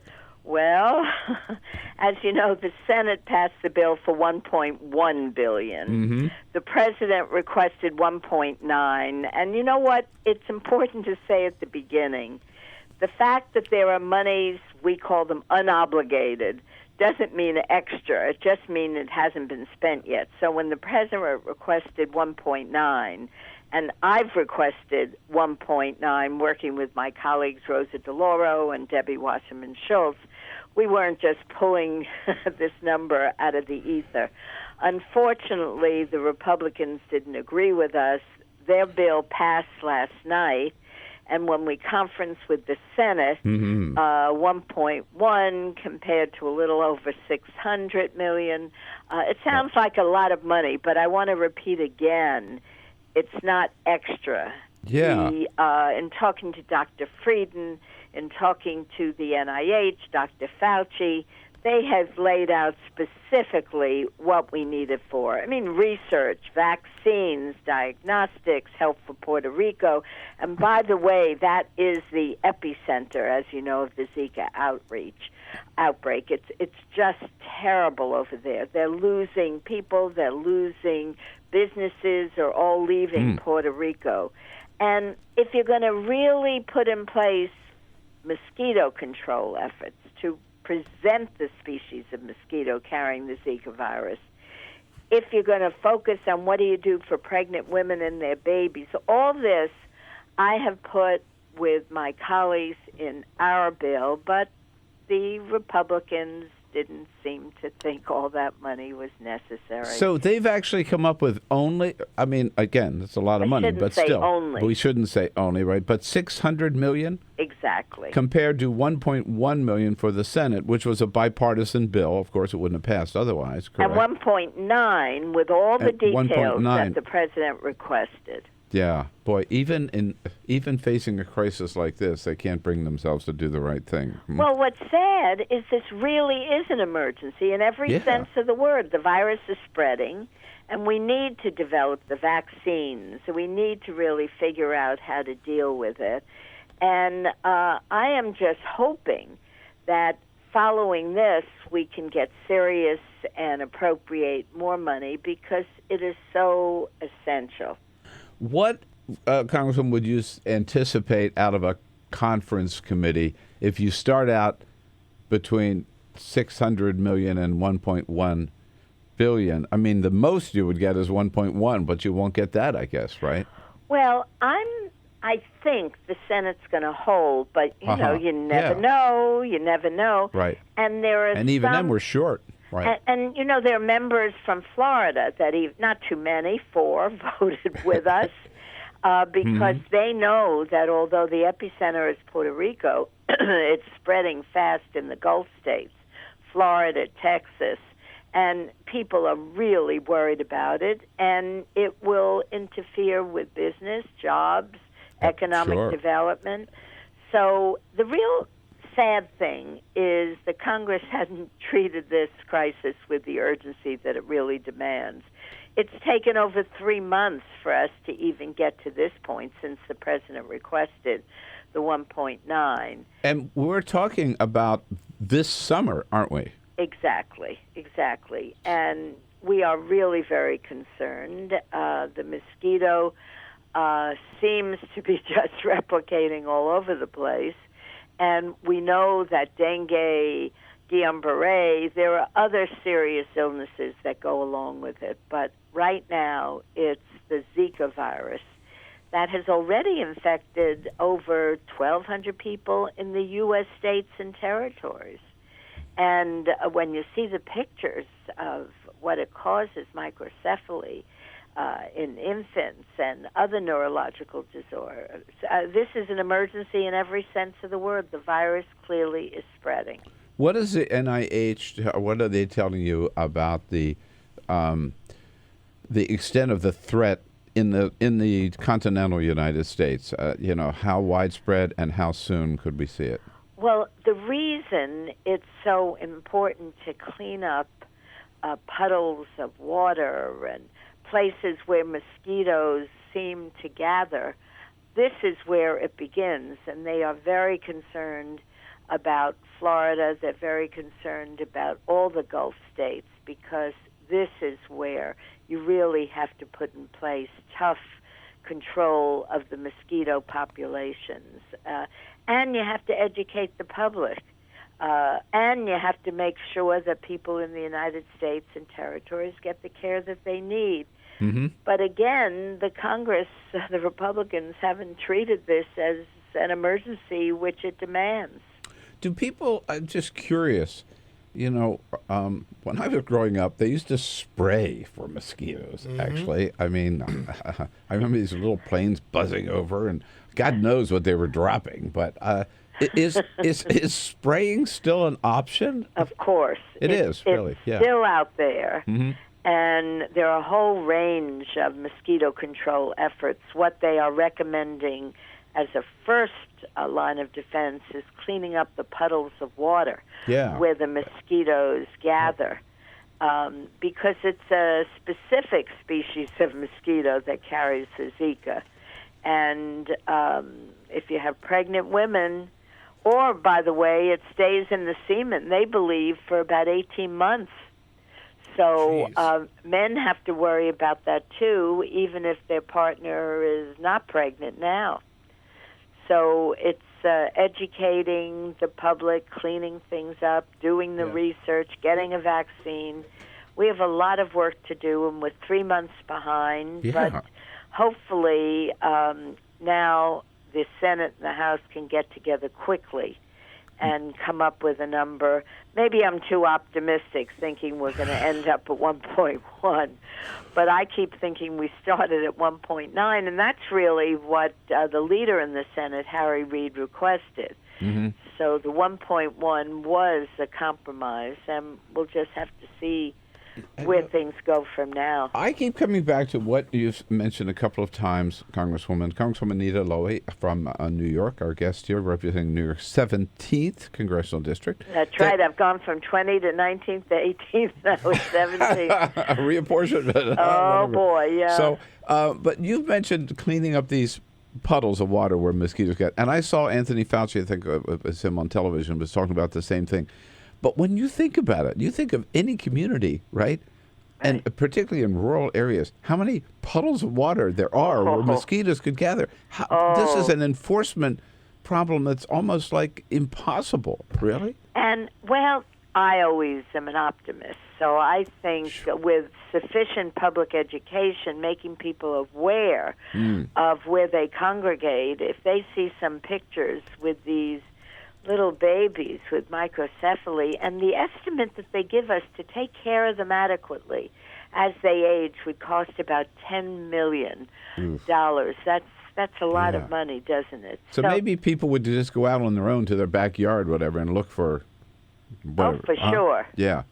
With long sleeves and a lot of repellent. Yeah, and clean things up on their own. That's what it's going to take, as you say, a big public education campaign. You could not have enough enforcement officers, right, on every street and every backyard to do it. Right? Well, I think if we spread the word and people understand that this is serious, they're going to try and clean up, whether it's group cleanups or individual cleanups.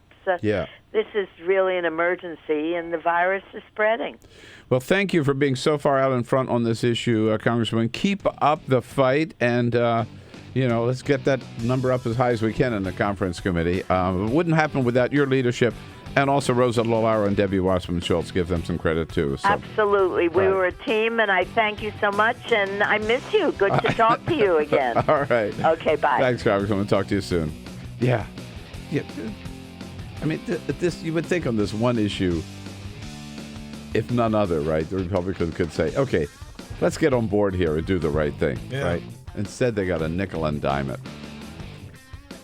On your radio, on TV, and online. This is The Bill Press Show.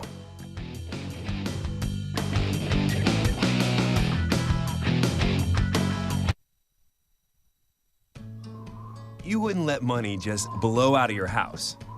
So when your AC or heater is on, make sure the doors, windows, and fireplace flue are shut tight. If you're headed out, turn down the AC or lower the heat by 10 degrees. And always keep your water heater set at 120. A little bit of common sense goes a long way. Get more great tips at energysaver.gov.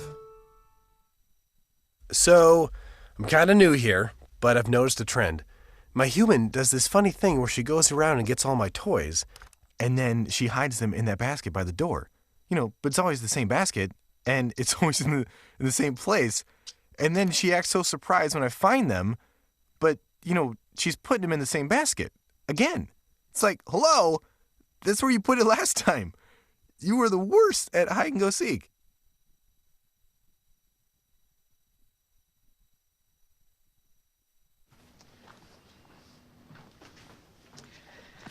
All right. I know this isn't any fun to talk about, but we should. Okay. So who's going to do what? I'll pack the dead batteries. Great. I'll only put what I don't need into a duffel bag. Perfect. That's totally unhelpful. No problem. Meanwhile, I will try to comfort everyone by speaking in a calm voice. And I'll try to get the generator going without any gas. Oh, let's not forget the cell phones, which probably won't work. Right. And who is going to handle supplies? I can forget to do a list for us. Thanks, pal. Well, I think we couldn't be any less prepared.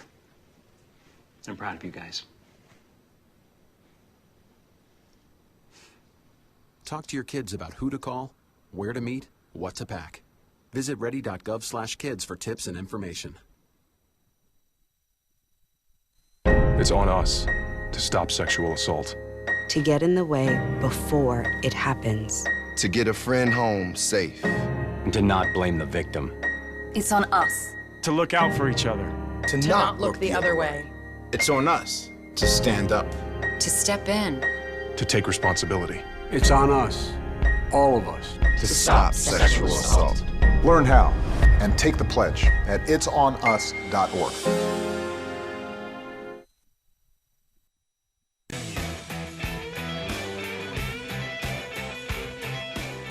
All right, 2 hours almost gone. Hour number 3 coming up. We need you to stay tuned here on Free Speech TV. Remember, it's 5 o'clock Eastern, 4 Central. Little delay here till you see the third hour.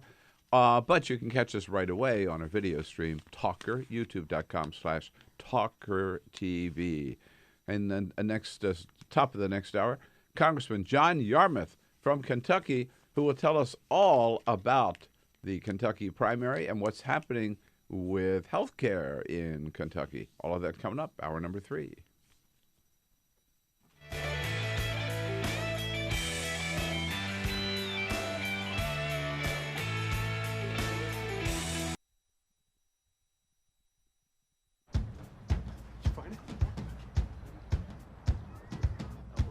You taught him how to hit a baseball. Just like that. Say hi! How to hit a receiver.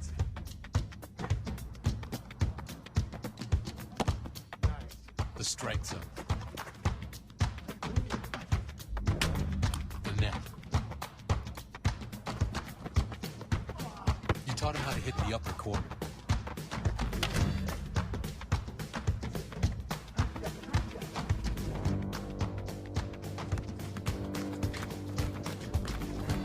You even taught him how to hit the open man. But how much time have you spent teaching him what not to hit?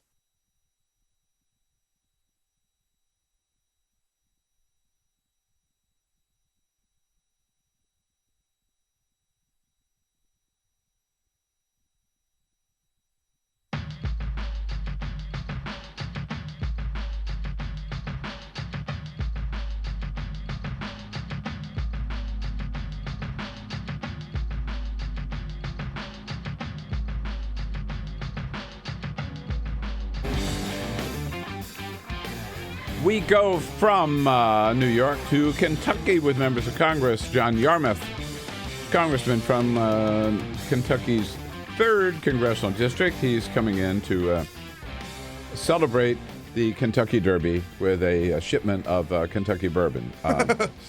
That's why he's here this morning? Is that what it is? Something like that. Yeah, he's coming in at the top of the next hour.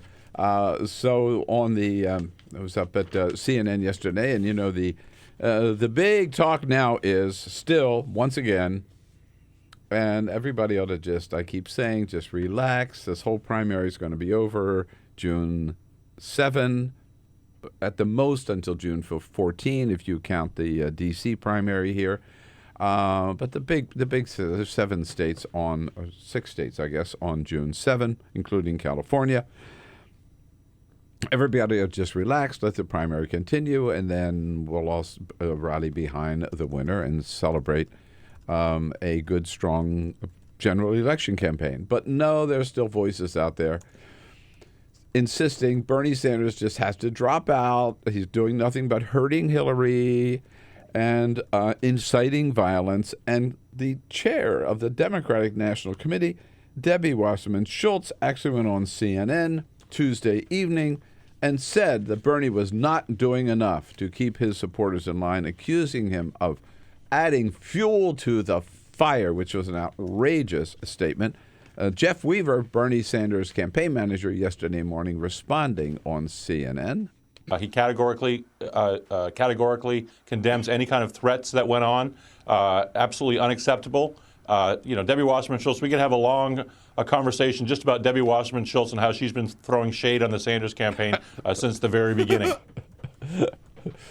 Throwing shade. All right. So I guess that's a millennial phrase, right? I guess. I don't know. Debbie was Chair Debbie Wasserman Schultz responded yesterday in the same fashion by throwing something back at him. Yeah, my response to that is hashtag SMH. If we're going to talk about throwing that comment about throwing shade, we need to focus on one thing: get through this primary and work to prepare for the general election. So hashtag SMH, shake my head. It's meme-tastic. I'm surprised she didn't call him Dat Boy when she was talking about it. Well, LOL. Yeah, right. To you, yeah, right? Exactly. I mean, God, this whole thing is getting so silly. I'm telling you. But at any rate, for the chair of the party to jump in here and, in a sense, take sides, it is not her job. Not her job. And so both Van Jones and I on CNN, independently, without talking, to tell you, I was in New York, he was in New York, but we did different shows. I never even saw him in New York. We both came to the same conclusion that, believe it or not, the Republican National Chair, Reince Priebus, actually showed better control, more self-discipline, and exercised more appropriately the role of a national chair than she did. Van Jones saying, in fact, I wish she were my chair, or he were my chair. And Debbie, who should be the umpire, who should be the marriage counselor, is coming in harder for Hillary Clinton than she is for herself. That is malpractice. I wish Reince Priebus was my party chair. He did a better job of handling the Trump situation than I've seen my party chair handle this situation. I'm ashamed to say that. And on my turn yesterday morning on CNN, I said Debbie Wasserman Schultz could learn some lessons from Reince Priebus, which got the attention of Fox News' Sean Hannity. You got Bill Press as a walking talking point. I don't know who's worse, him or Bagala, the two most unlikable people on television. Maybe along with Chris Matthews. Oh, yeah. Oh. That's not nice. The most unlikable person on television. I mean, he could have said, I thought Bill O'Reilly was the most unlikable person on television. I mean, Sean Hannity's not that likable himself. Hello. Right. All right. The likable old Bill Press will be back with what the president's up to today. I think you're likable enough. Thank you. Thank you, Barack. Follow us on Twitter @BP Show. This is The Bill Press Show.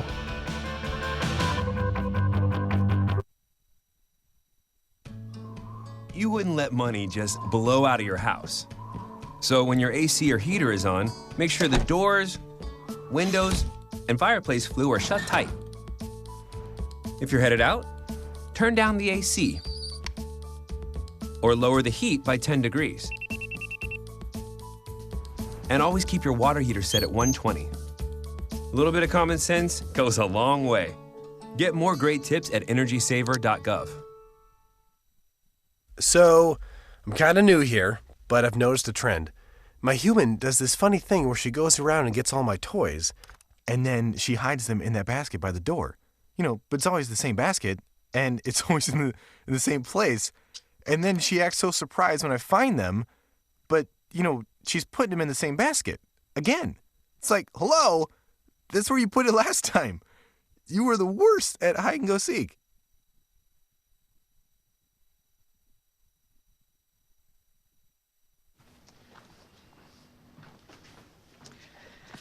All right. I know this isn't any fun to talk about, but we should. Okay. So who's going to do what? I'll pack the dead batteries. Great. I'll only put what I don't need into a duffel bag. Perfect. That's totally unhelpful. No problem. Meanwhile, I will try to comfort everyone by speaking in a calm voice. And I'll try to get the generator going without any gas. Oh, let's not forget the cell phones, which probably won't work. Right. And who is going to handle supplies? I can forget to do a list for us. Thanks, pal. Well, I think we couldn't be any less prepared. I'm proud of you guys. Talk to your kids about who to call, where to meet, what to pack. Visit ready.gov/kids for tips and information. It's on us to stop sexual assault. To get in the way before it happens. To get a friend home safe. And to not blame the victim. It's on us. To look out for each other. To not look the other way. It's on us to stand up. To step in. To take responsibility. It's on us, all of us, to stop sexual assault. Learn how and take the pledge at itsonus.org.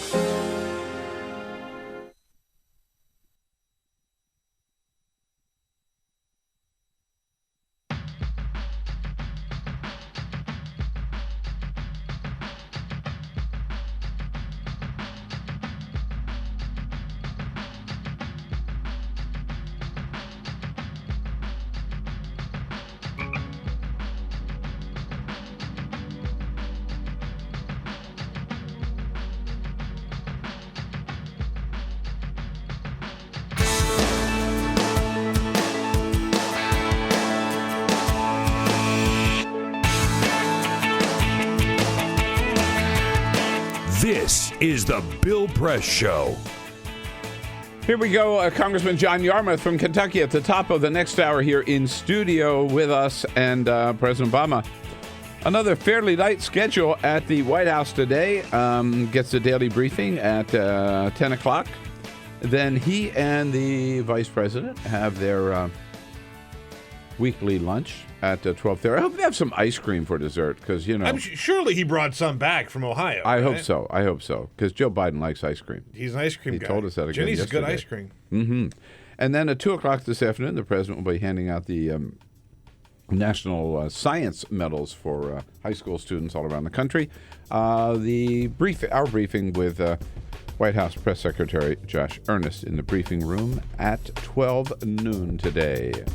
So what's happening with Kentucky under this new governor? What's happening to their great healthcare system? We'll find out about that and more from Congressman John Yarmuth when he steps in here at the top of the next hour. So stay with us. This is the Bill Press Show.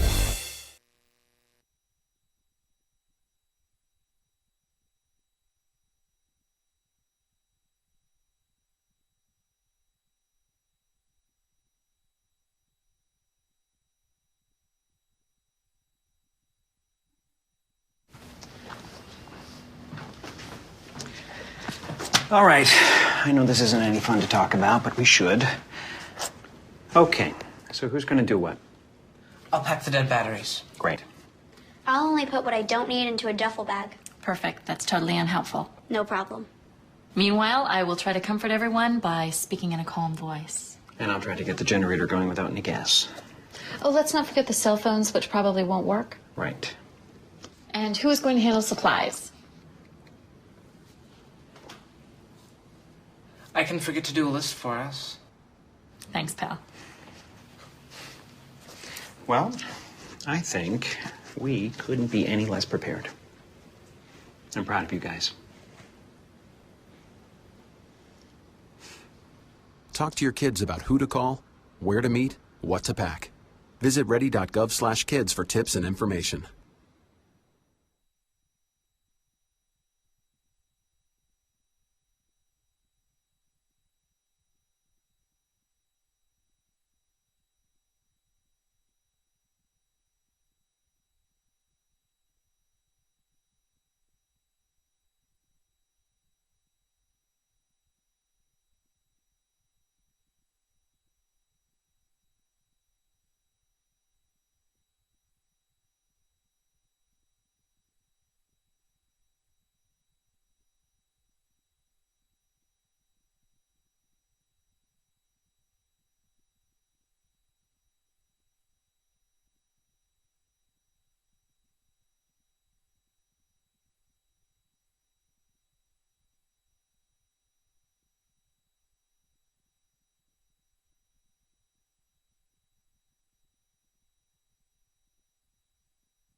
Calls me googly eyes.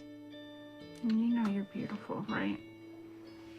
You know that? Even you are beautiful. I got bullied for wearing glasses. Share if you're against bullying. We put it out there, just took off. 3 million people have shared this post. Don't let bullies get you down. I stand with you. Our whole family's wearing glasses. I wear glasses and I'm proud. I even have the army on my team. All the kind comments brought my child joy. I don't feel thank you is enough. Next.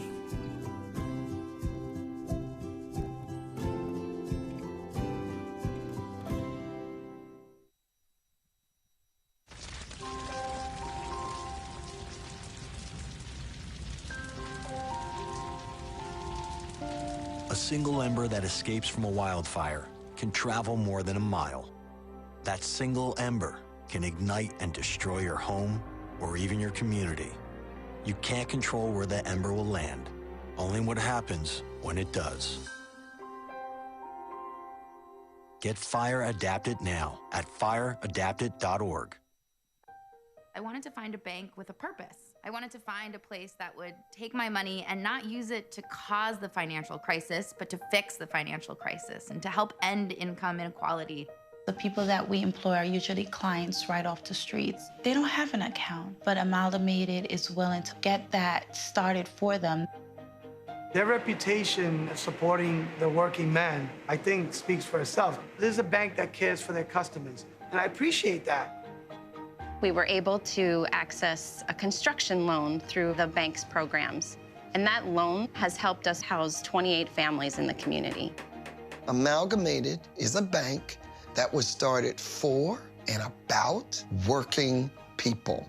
Many of our customers have a deep commitment to advocating for social and economic justice. We share that commitment, and we're not afraid to stand up and say that we need to change some of the way that the country does business.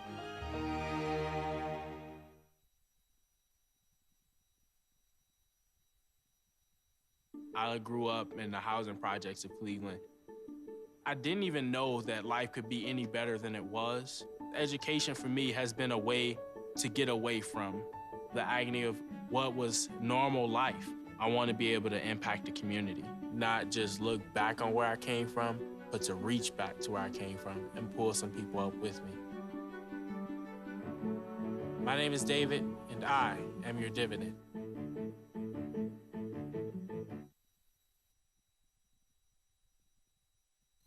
It's on us to stop sexual assault. To get in the way before it happens. To get a friend home safe. And to not blame the victim. It's on us. To look out for each other. To not look the other way. It's on us to stand up. To step in. To take responsibility. It's on us, all of us, to stop sexual assault. Learn how and take the pledge at itsonus.org.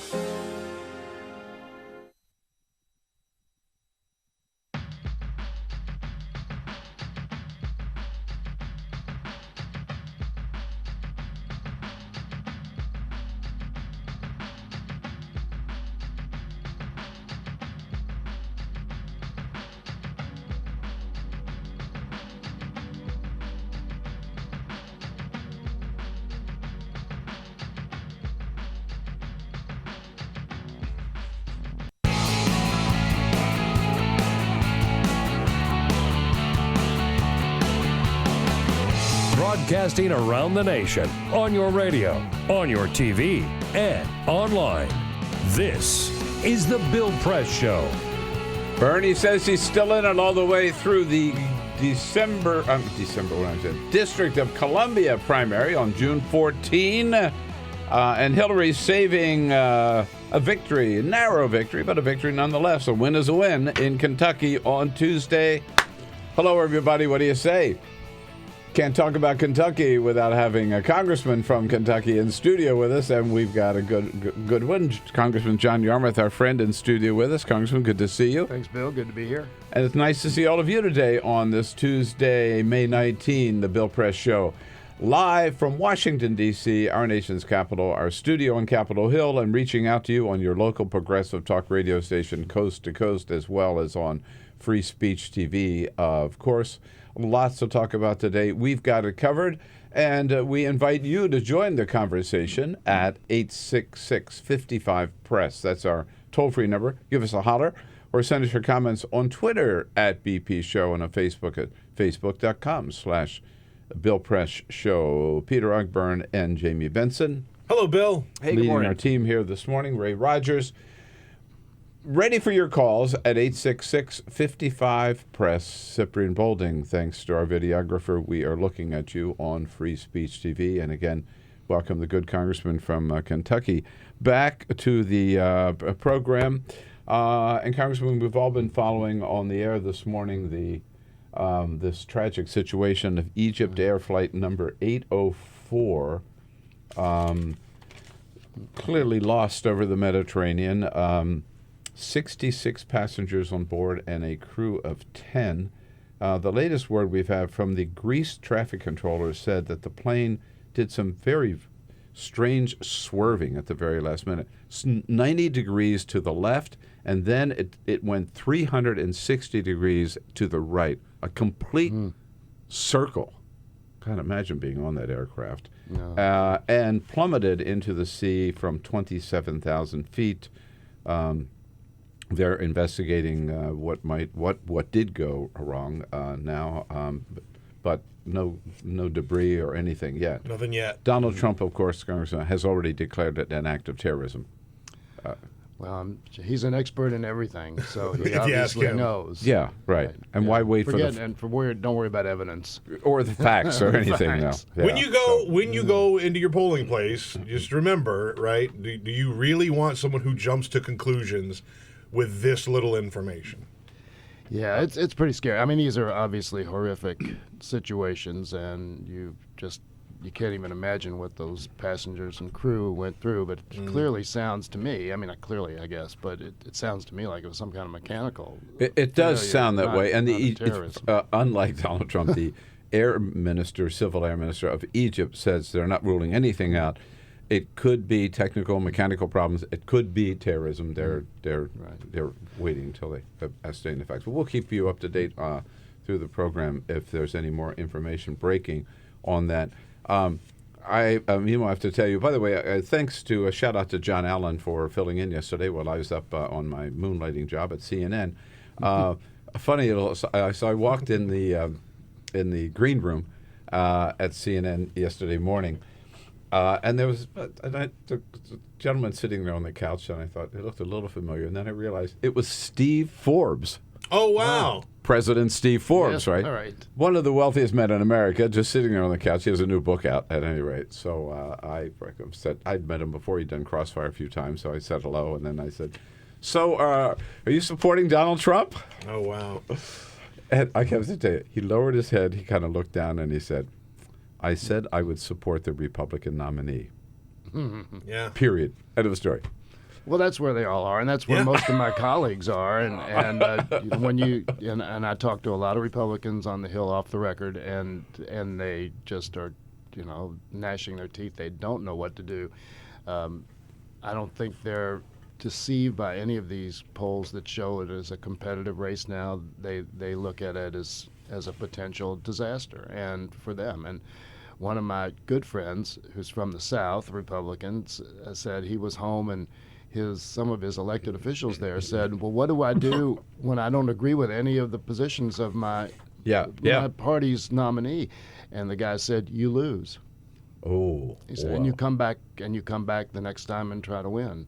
Wow. So that's kind of the mentality I think a lot of them have now, and I don't take it for granted at all because clearly there's some kind of dementia going on in the country that has even gives any credibility to this guy. But I think that'll pass. I think there's going to be a lot of scrutiny of his business activities, which will undermine his one area of strength, and then I think that the numbers will dramatically shift.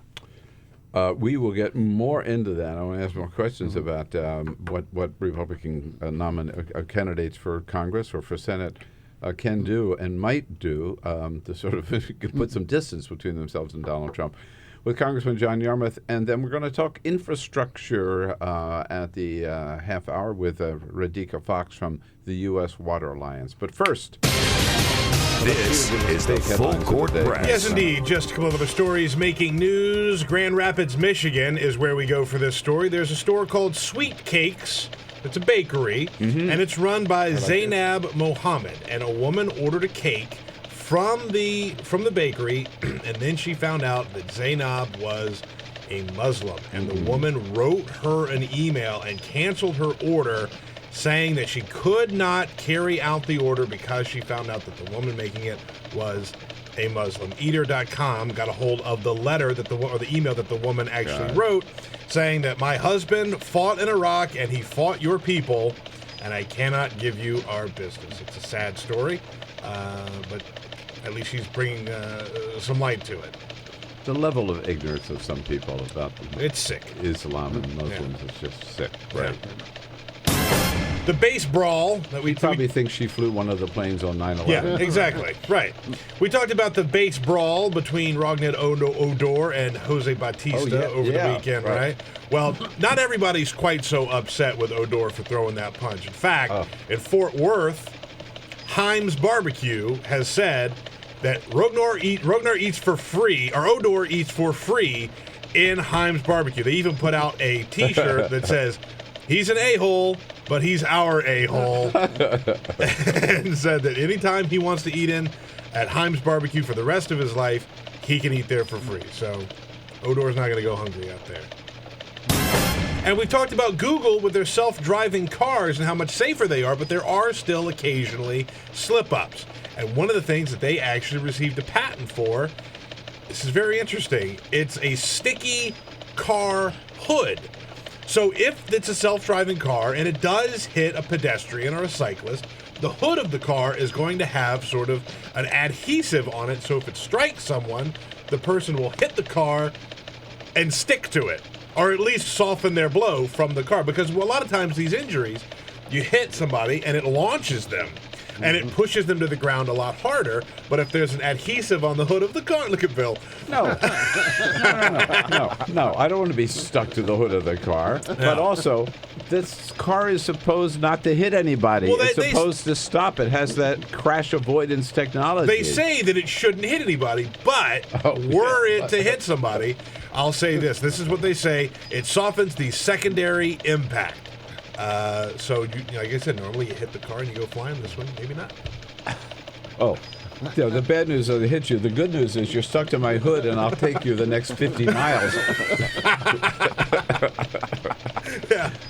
Wow.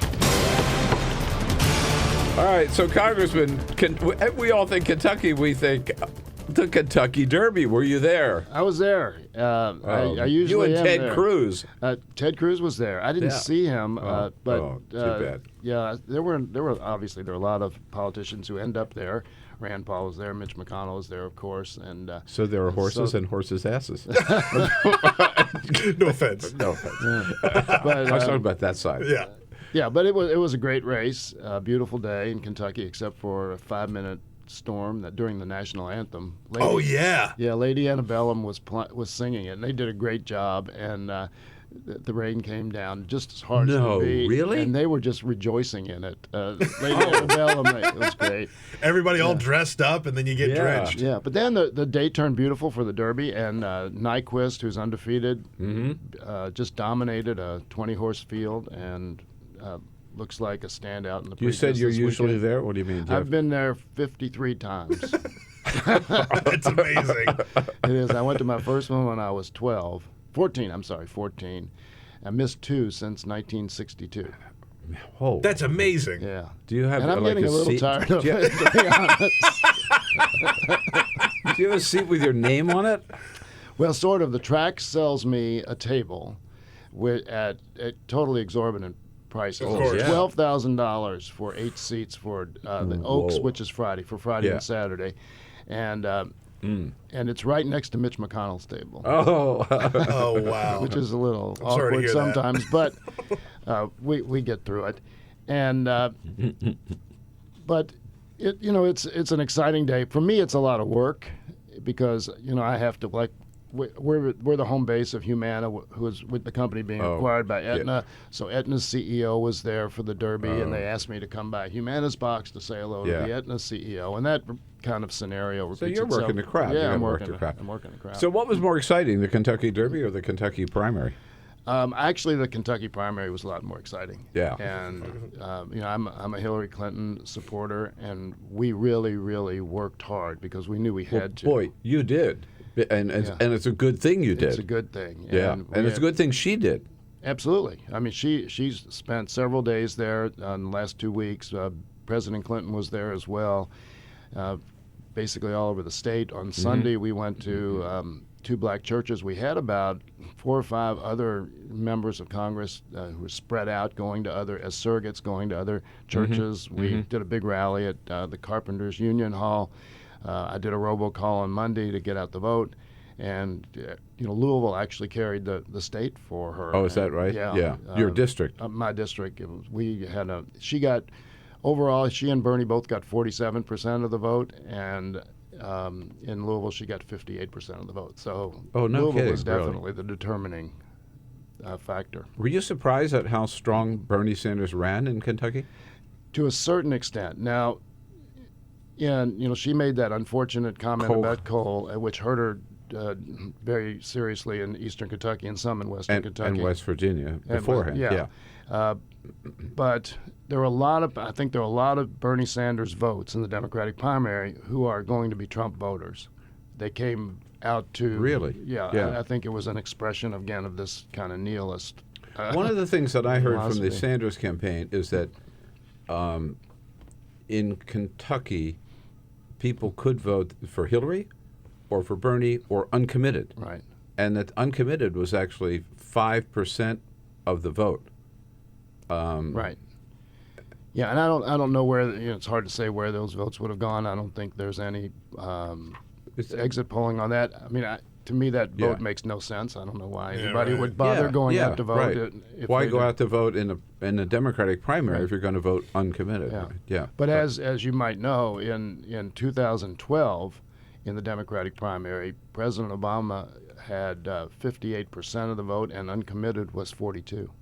No, so really? there were Democrats who came out basically just to vote. not vote for President Obama. And in 2008, Hillary Clinton beat Barack Obama 65-29. I think it was overwhelmingly. And I mean, there were counties in eastern Kentucky where Barack didn't get double figures. There'd be 91-9 or something like that. And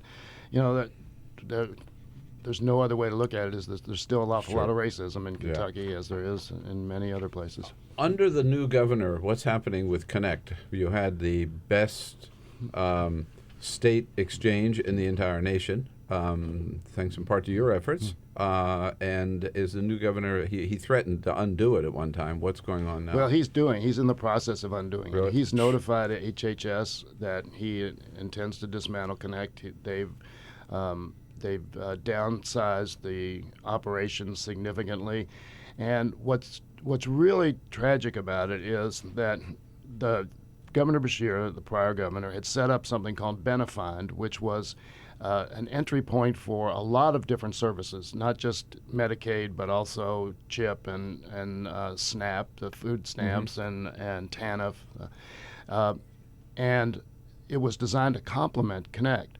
Well, basically, Governor Bevin said Benefind's going to handle everything. And we now have literally thousands of people who've been cut off from Medicaid benefits, have been cut off from these other programs because this system was never set up to handle that. We've asked HHS to investigate, to see if they're complying with the requirements for dismantling and exchange, because we don't think they are. But meanwhile, people are really suffering because of it. Governor Bevin's job approval now is 33%, and that's after 5 months in office. So clearly there's a lot of distress over the actions he's taken. The old phrase, right? If it ain't broke, don't fix it. He just sort of left it. And everybody talks about Kentucky.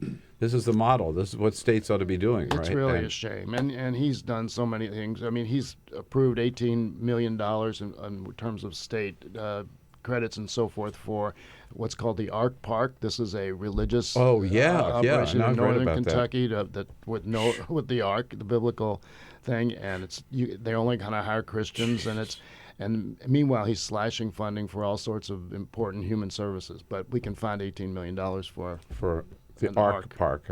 Yeah. Congressman John Yarmuth with us here. If you have a question or comment about anything to do with Kentucky, including the Derby, he's been there. He knows 53 times. 866-53-PRESS. Wait a minute. 866-55-PRESS. 53. No, 55. You know the number. We'll be right back. Can't catch the entire show? Listen to BP in 3, where we turn 3 hours into 3 minutes. Find it every day at BP Show on Twitter or at BillPressShow.com.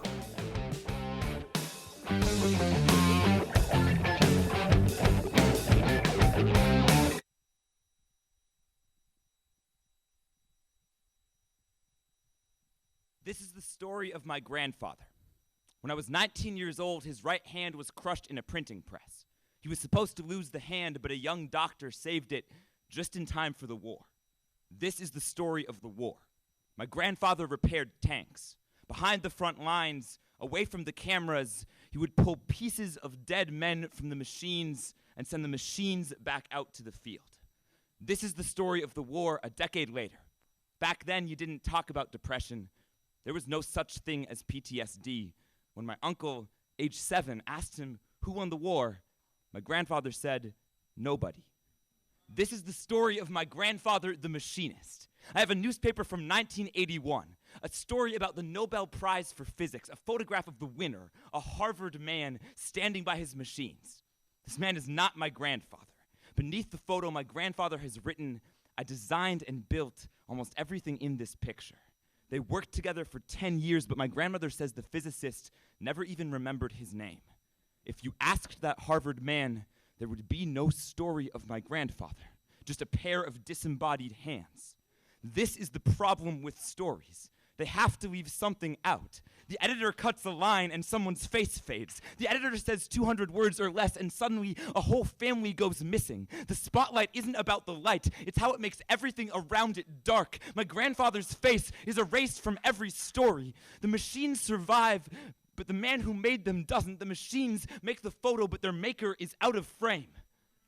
But we choose where to point the camera.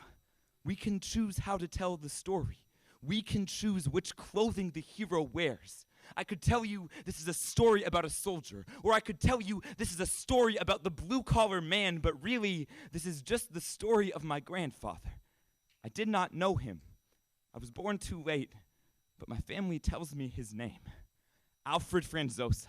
I know that name might only live in this moment, that there are other stories with greater stakes, but still, I will tell you his name. I will repair this old machine. I will let my grandfather live again because I could not know him while he was living. Once, when he was younger than I am now, his right hand was crushed by a printing press, crushed by other people's stories. When it healed, he began to build. He used his hands to build tanks and his hands to build cradles. His hands were the last thing to touch dead soldiers and the first to touch his newborn sons. He built a good family, and that family built me, and now I use my hands to build his story. The story is not a eulogy. A eulogy seals the casket. A eulogy lets no air out. This story is a resurrection. Jesus was not resurrected by God. He was brought back by the people who told his stories. It does not take a miracle to raise the dead, to leave behind the tombstone and take the name with you.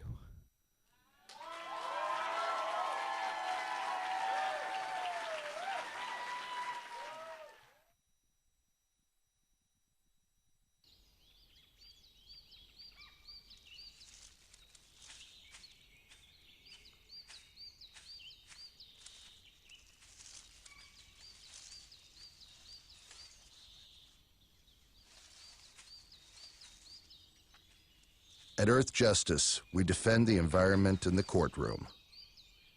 Join our fight. When you take a seat, you take a stand. Earth Justice, because the Earth needs a good lawyer.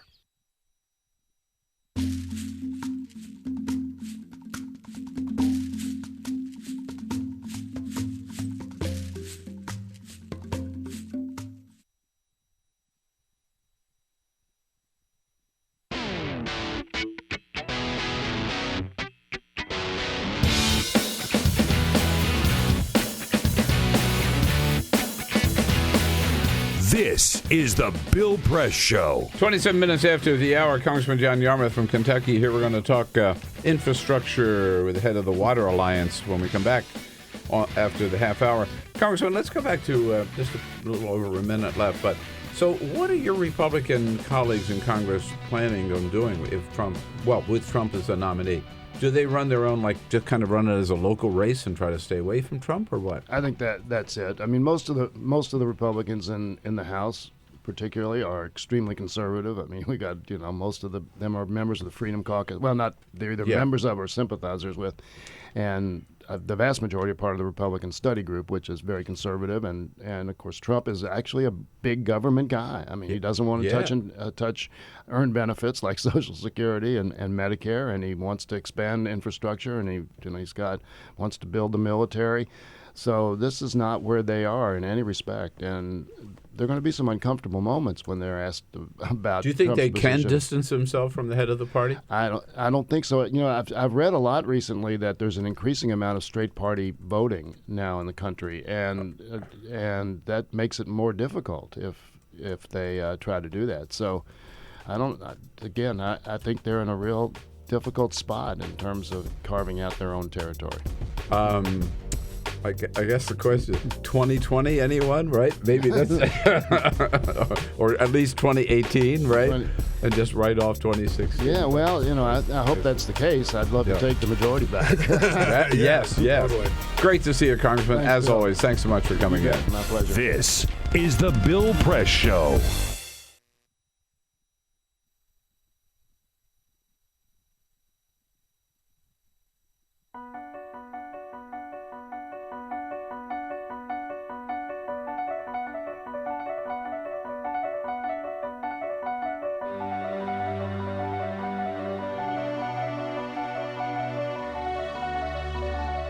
most important issue on this planet right now is to protect and conserve biodiversity in the world's oceans.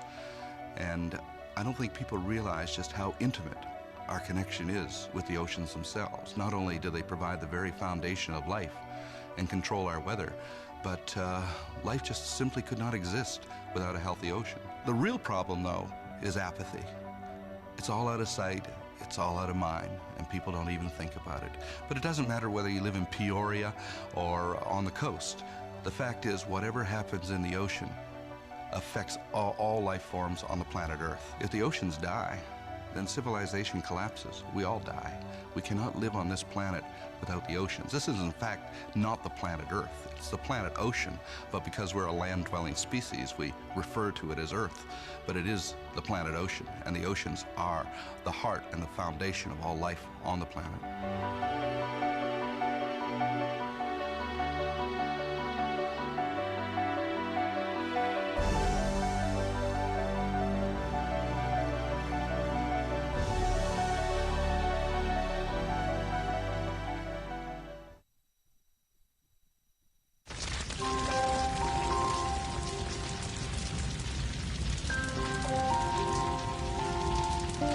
A single ember that escapes from a wildfire can travel more than a mile. That single ember can ignite and destroy your home or even your community. You can't control where the ember will land, only what happens when it does. Get Fire Adapted now at fireadapted.org. Columbine, Virginia Tech, Tucson, Aurora, Fort Hood, Oak Creek, Newtown. Newtown, Newtown. Newtown. How many more? How many more? How many more colleges? How many more classrooms? How many more movie theaters?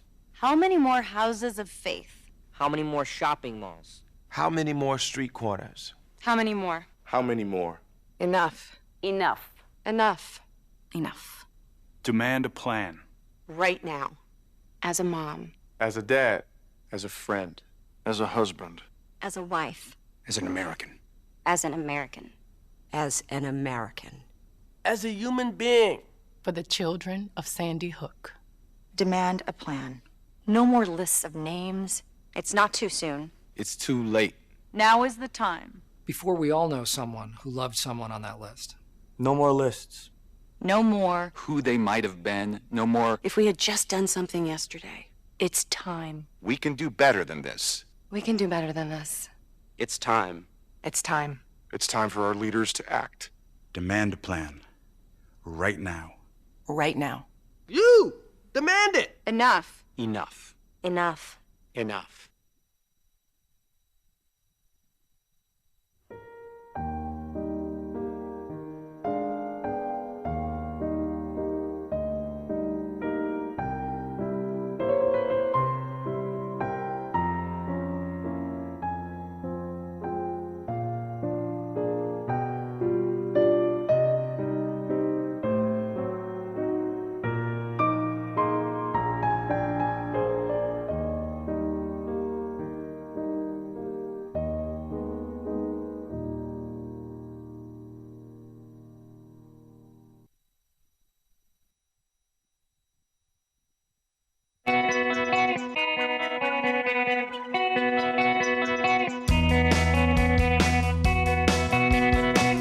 Help keep all the presidential candidates straight with your progressive headquarters for the 2016 election. This is The Bill Press Show. At 33 minutes after the hour, the Bill Press Show this Thursday, May 19. President Obama issuing some new rules on overtime. It was a couple of years ago the president instructed, these are very, very important, the president instructed the Department of Labor to review current overtime policies. Under the old policy, workers were eligible for overtime if they made up to $23,600 a year. Over that, they would not qualify for overtime. That's really, really low, and a lot of people are getting cheated, forced to work longer hours with no extra pay. The president asked for a department lawyer to review. They did. Based on their review, the president's new rules say now that it jumps from $23,600 to salaried employees who earn up to $47,486 annually qualify for overtime. Under that new rule, 4.2 million workers, 4.2 million will have access to overtime pay. It goes into effect in December 2016. And by the way, it also is contained in there that this the overtime cap will jump up every 3 years automatically to keep up with inflation. Vice President Joe Biden went out to Ohio to a big ice cream factory. What's the name of that ice cream? Ginny's Splendid Ice Cream. Yes, Ginny's Splendid Ice Cream yesterday to talk about this and saying what a great move this is for America's workers. The overtime rule we're announcing today, and I'll try not to be repetitious, is in my view, in our view, it's genuinely consequential. And what is the purpose of it all? Again, Vice President Joe Biden yesterday. It goes to the heart of what the President and I and my two colleagues believe is a defining issue of our time, and that is restoring and expanding the middle class. So again, the President trying to do and doing, actually, by executive order, what Congress refuses to do. And by executive order, he was able to raise the minimum wage for all federal employees. By executive order now, he is raising the overtime for the level of overtime for middle-class workers, helping middle class, which this Congress particularly, doesn't seem to care about. We've talked a lot about Flint, Michigan the last couple of months and what's happening there. It certainly, among other things, has put the spotlight on infrastructure, particularly our water systems, and in what bad shape they are, how underfunded they are, and the crying need for updating our infrastructure, not just water projects, but across the board. Radhika Fox is the CEO of the U.S. Water Coalition. That is their focus, and she joins us in studio this morning. Hi, Radhika. Nice to see you. Good morning, Bill. And I'm pronouncing that correctly, I hope? It's Radhika. Radhika. There you go. But pretty close. Pretty close. Yeah. Wrong emphasis. So is Flint unique, or does Flint is it emblematic of what's happening in cities across the country? So Flint is emblematic in some ways and unique in some ways. I think when you look at the aging infrastructure that Flint has, when you look at the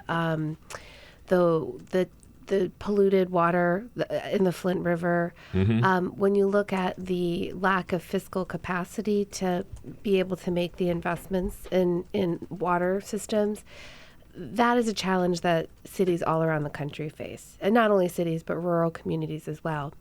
Flint is unique, though, in the sense that many of the challenges that Flint face are really related to very poor management decisions at the local and state level.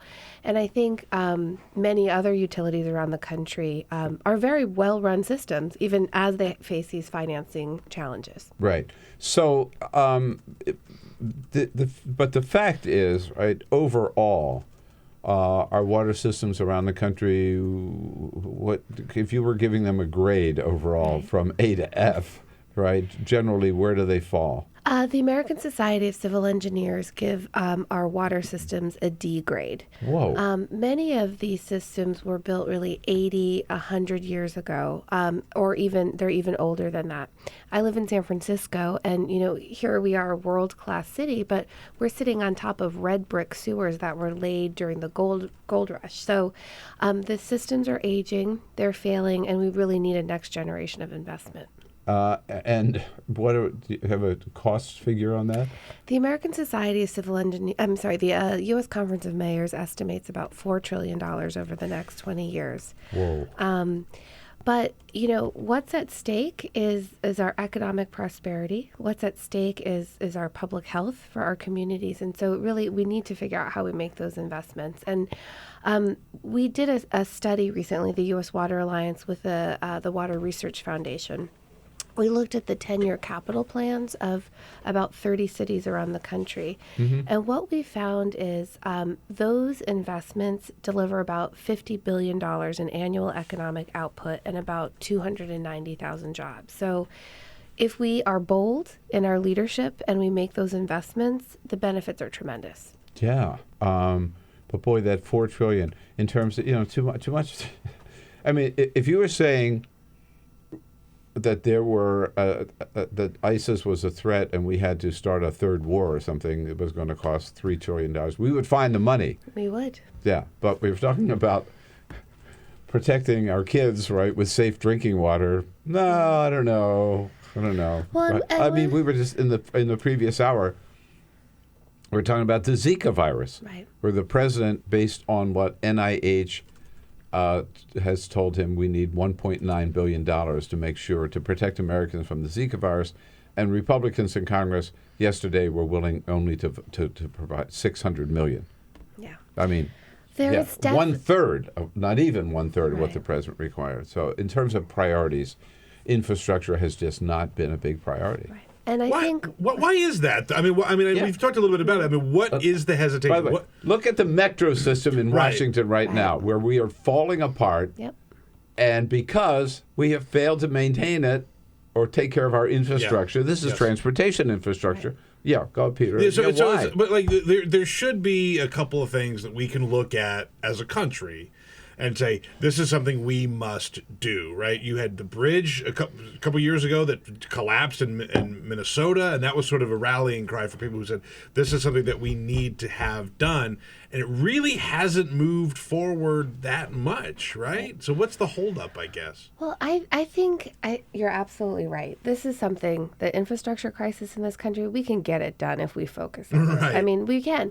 And what's true is there is this disconnect between where the people are, where the public is, and where our politicians are. So we did a national poll a couple of months ago about public attitudes towards water and the need for investment. Over 60% of Americans are willing to pay more out of their pocketbooks for investment in water. So I think what we have to figure out is how do we close that gap between where the people are and where the politicians are. Right. So, and that's why we are focused on Infrastructure Week this week to really. Oh, this is Infrastructure Week. This is Infrastructure Week. Right, I know now. Right. Good. It's already Thursday. Discovery. You still have a couple more days. All right. Yeah. Good. So it is. I'm not saying one's more important than the other, but if you talk infrastructure, you're talking roads and highways and bridges, right? You're talking transportation systems. You're talking water, sewer. The energy grid. Energy grid, too. Yeah, I thought about that. Wow. Across the board. Yeah. Right. And your group, the U.S. Water Coalition, is focused on the water, which includes provision of water plus treatment of water to water treatment plants as well. Right. So drinking water, then wastewater. So how do we clean and treat these before returning it back to waterways?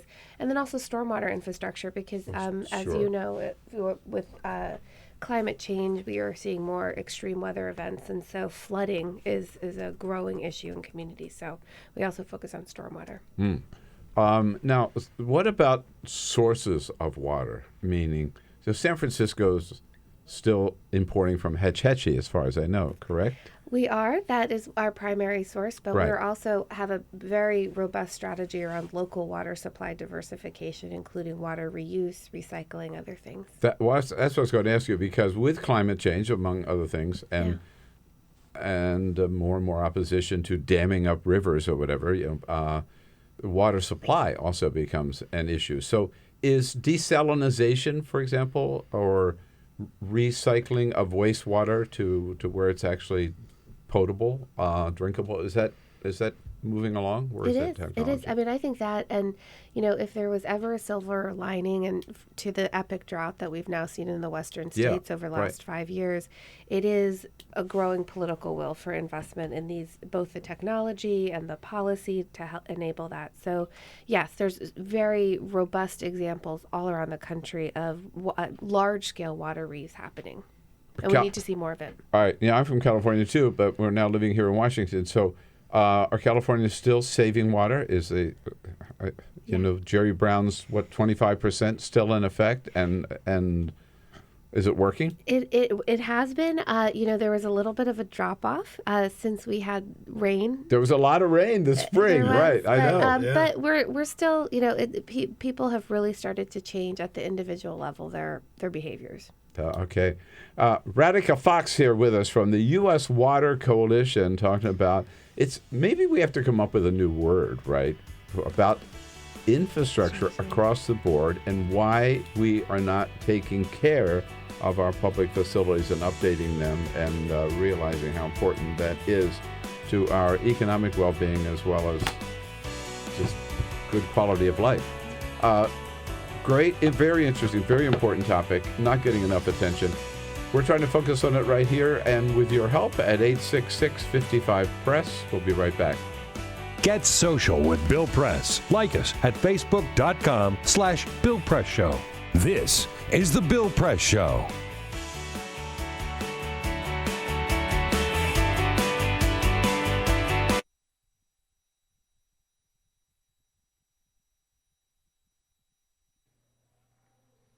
It occurred to me tonight, for the first time, that the long-winged insect that over and over again rams its body into the wood of my front door might not know what he's doing.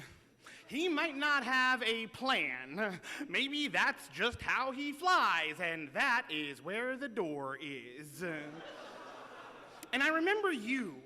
The last time I saw you, a few weeks before we would graduate from high school, and a few days before you let a bullet dissolve on your tongue, dancing in a warehouse rave, sweat-drenched and strobe light battered, thrashing your arms back and thrusting them forward. The floor could get so bright and loud, we all slowed down to be more careful, but you kept dancing full sprint tornado, and sometimes you'd spin full weight into a wall and just spread your arms against it and sway back and forth like a lover reunited.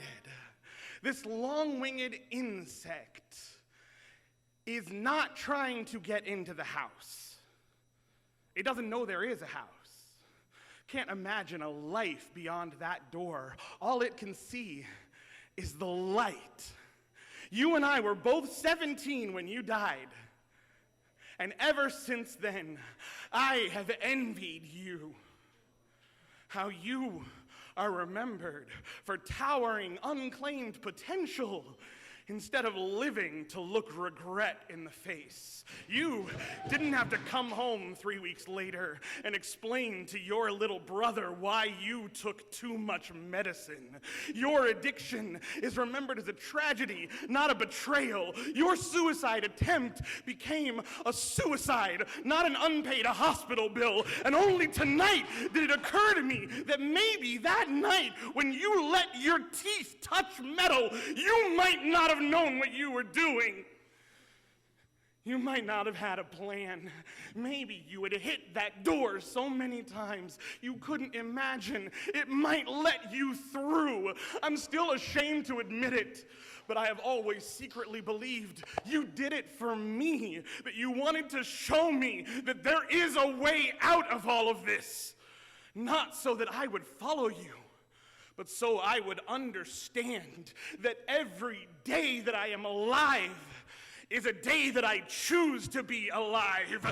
And when the music stops, you still get to keep on dancing. And when the light is so bright it blinds, you can dance with your eyes closed. And if in that dark you come up against a wall, you keep your arms out wide and you dance with the wall.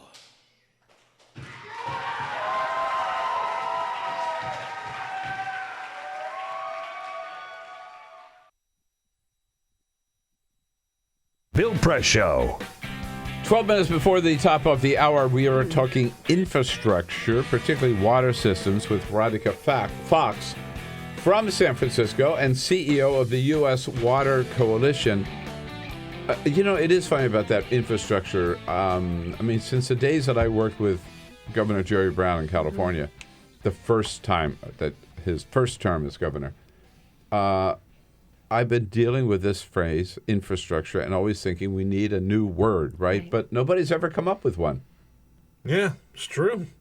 Maybe we can this morning. Yeah, let's do it. We should ask Donald Trump. He'll come up with something. I don't know. But and then we talked about Flint, and we have spent a lot of time with Flint here on the program. If Flint is the example of a city for a lot of bad management reasons, right, that didn't do a good job, are there any examples of cities that are? Yeah, absolutely. And really what we're trying to do with Infrastructure Week is to spotlight even the challenges that we face around our water infrastructure. They're great, but our capacity for innovation is even greater. So earlier this week, I was with our partners in Camden. The city of Camden has a partnership with Camden, New Jersey. Really? So very, economically challenged city. Oh, yeah. Very aging infrastructure. Flooding is a huge issue. So they now have a partnership, a public-private partnership with American Water. And so they are making all kinds of investments in the infrastructure, but they're also doing it in a way that it partners with the community. So there's this group called Power Corps that helps disadvantaged youth get job skills and employment opportunities. So the city of Camden, American Water are working with Power Corps so that as they make these investments in Camden, the people really benefit. I must say, if you ask me what city in the country that I might guess, right, would be a leader in anything, Camden, New Jersey would not be on the list of the top 1,000 in my mind. It's got such a reputation for being such a, sadly, right across the river from Philadelphia, but such a rundown, crime-ridden, economically depressed city. I'm glad to hear Walt Whitman is buried there. That's all I know. But I'm glad it's doing something right. Yeah, and the mayor there is wonderful, really committed to turning around Camden and using water to help do that. Any other cities that stand out? Absolutely. So Northeast Ohio, we often think about Cleveland as, the place where the river was burning because it was so, polluted. They have had a profound transformation because of their clean water investments. They are doing green infrastructure to manage some of the stormwater challenges. They recently did a study that showed that all of these investments in water that they're making has led to about $1 billion in economic growth for the region. So again, when we invest in water, we really invest in our economic future. That's a key. That's a key point. I think right that spending this money really does pay off. Right. In terms of economic benefits, job growth, new jobs, Absolutely. Right, and basically the people are better off because they have a cleaner source of water. Yeah. Right. I mean, and now what we start to see is that businesses, they get it, right? The global companies understand that clean, reliable water is essential to their bottom line. So they're making locational decisions. All right. How about Washington, D.C.? Washington, D.C. is a first-rate utility. D.C. Water is, we look to D.C. Water from all around the country for what they're doing. For example, the wastewater treatment plant. We had him in studio. We had this guy in the studio. Fascinating. He's wonderful. So, D.C., if you think the wastewater treatment plant is the biggest energy user in the city of in D.C., so what they've done is they had to rebuild the wastewater treatment plant, but they did it in a way where they're now using the poo to generate energy. And so now they're going to be contributing to the energy grid versus using. So those are the types of transformational investments that we're seeing cities all around the country make. And now what we really need is bold leadership from the federal government to partner, to provide financing, so that we can really accelerate these investments. Has it been a priority of the Obama administration? They have made some investments. It's been honestly a drop in the bucket, though, as far as the need. Right. No pun intended, I guess. And so, I think just as we enter into the depths of this next election cycle, I think it's really important to keep water a top of mind issue. Yeah, absolutely. And you were doing that with the U.S. Water Coalition, which is online at thevalueofwater.org, right? That's right. Valueofwater.org. Radhika Fox, thanks so much for coming in. Thank you. It is such a pleasure to celebrate Infrastructure Week with you. And we'll all think of a new name. Right. How about it? How many talk shows celebrate Infrastructure Week, right? Here we are. Thanks for coming in. Thank you. Be right back. On your radio, on TV, and online. This is The Bill Press Show.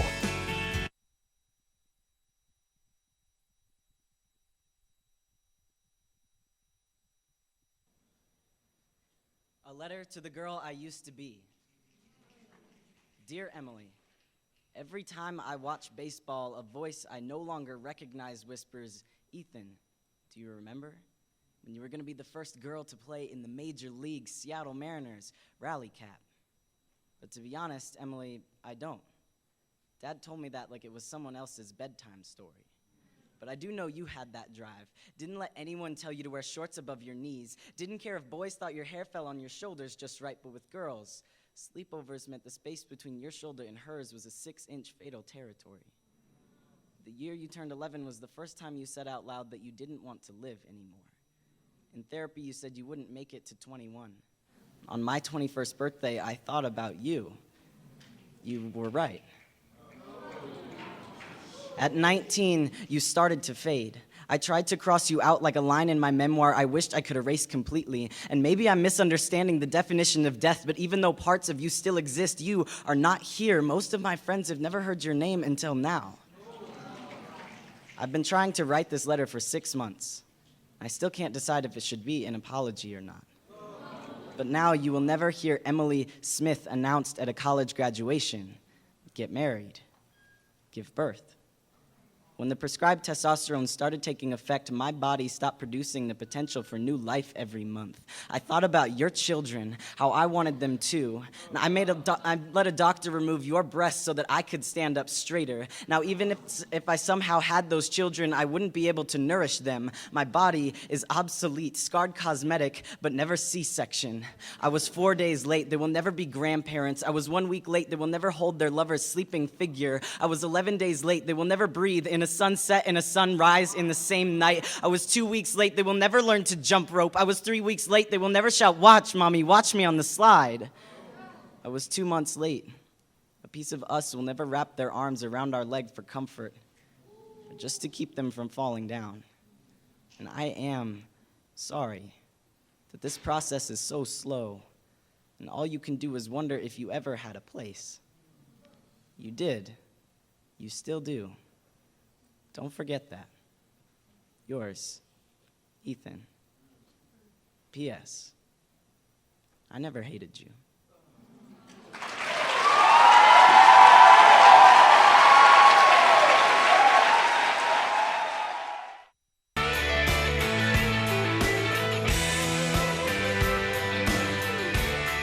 Nearest you.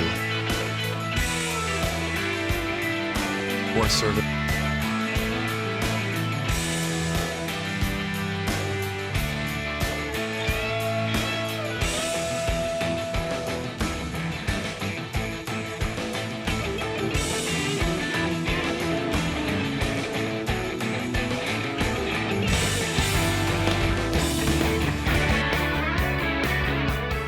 The Parting Shot with Bill Press. This is The Bill Press Show. Well, as you know, as Sarah Palin calls them, the lamestream media are at it again, breathlessly reporting that infighting among Democrats has split the Democratic Party hopelessly in half, which is total nonsense.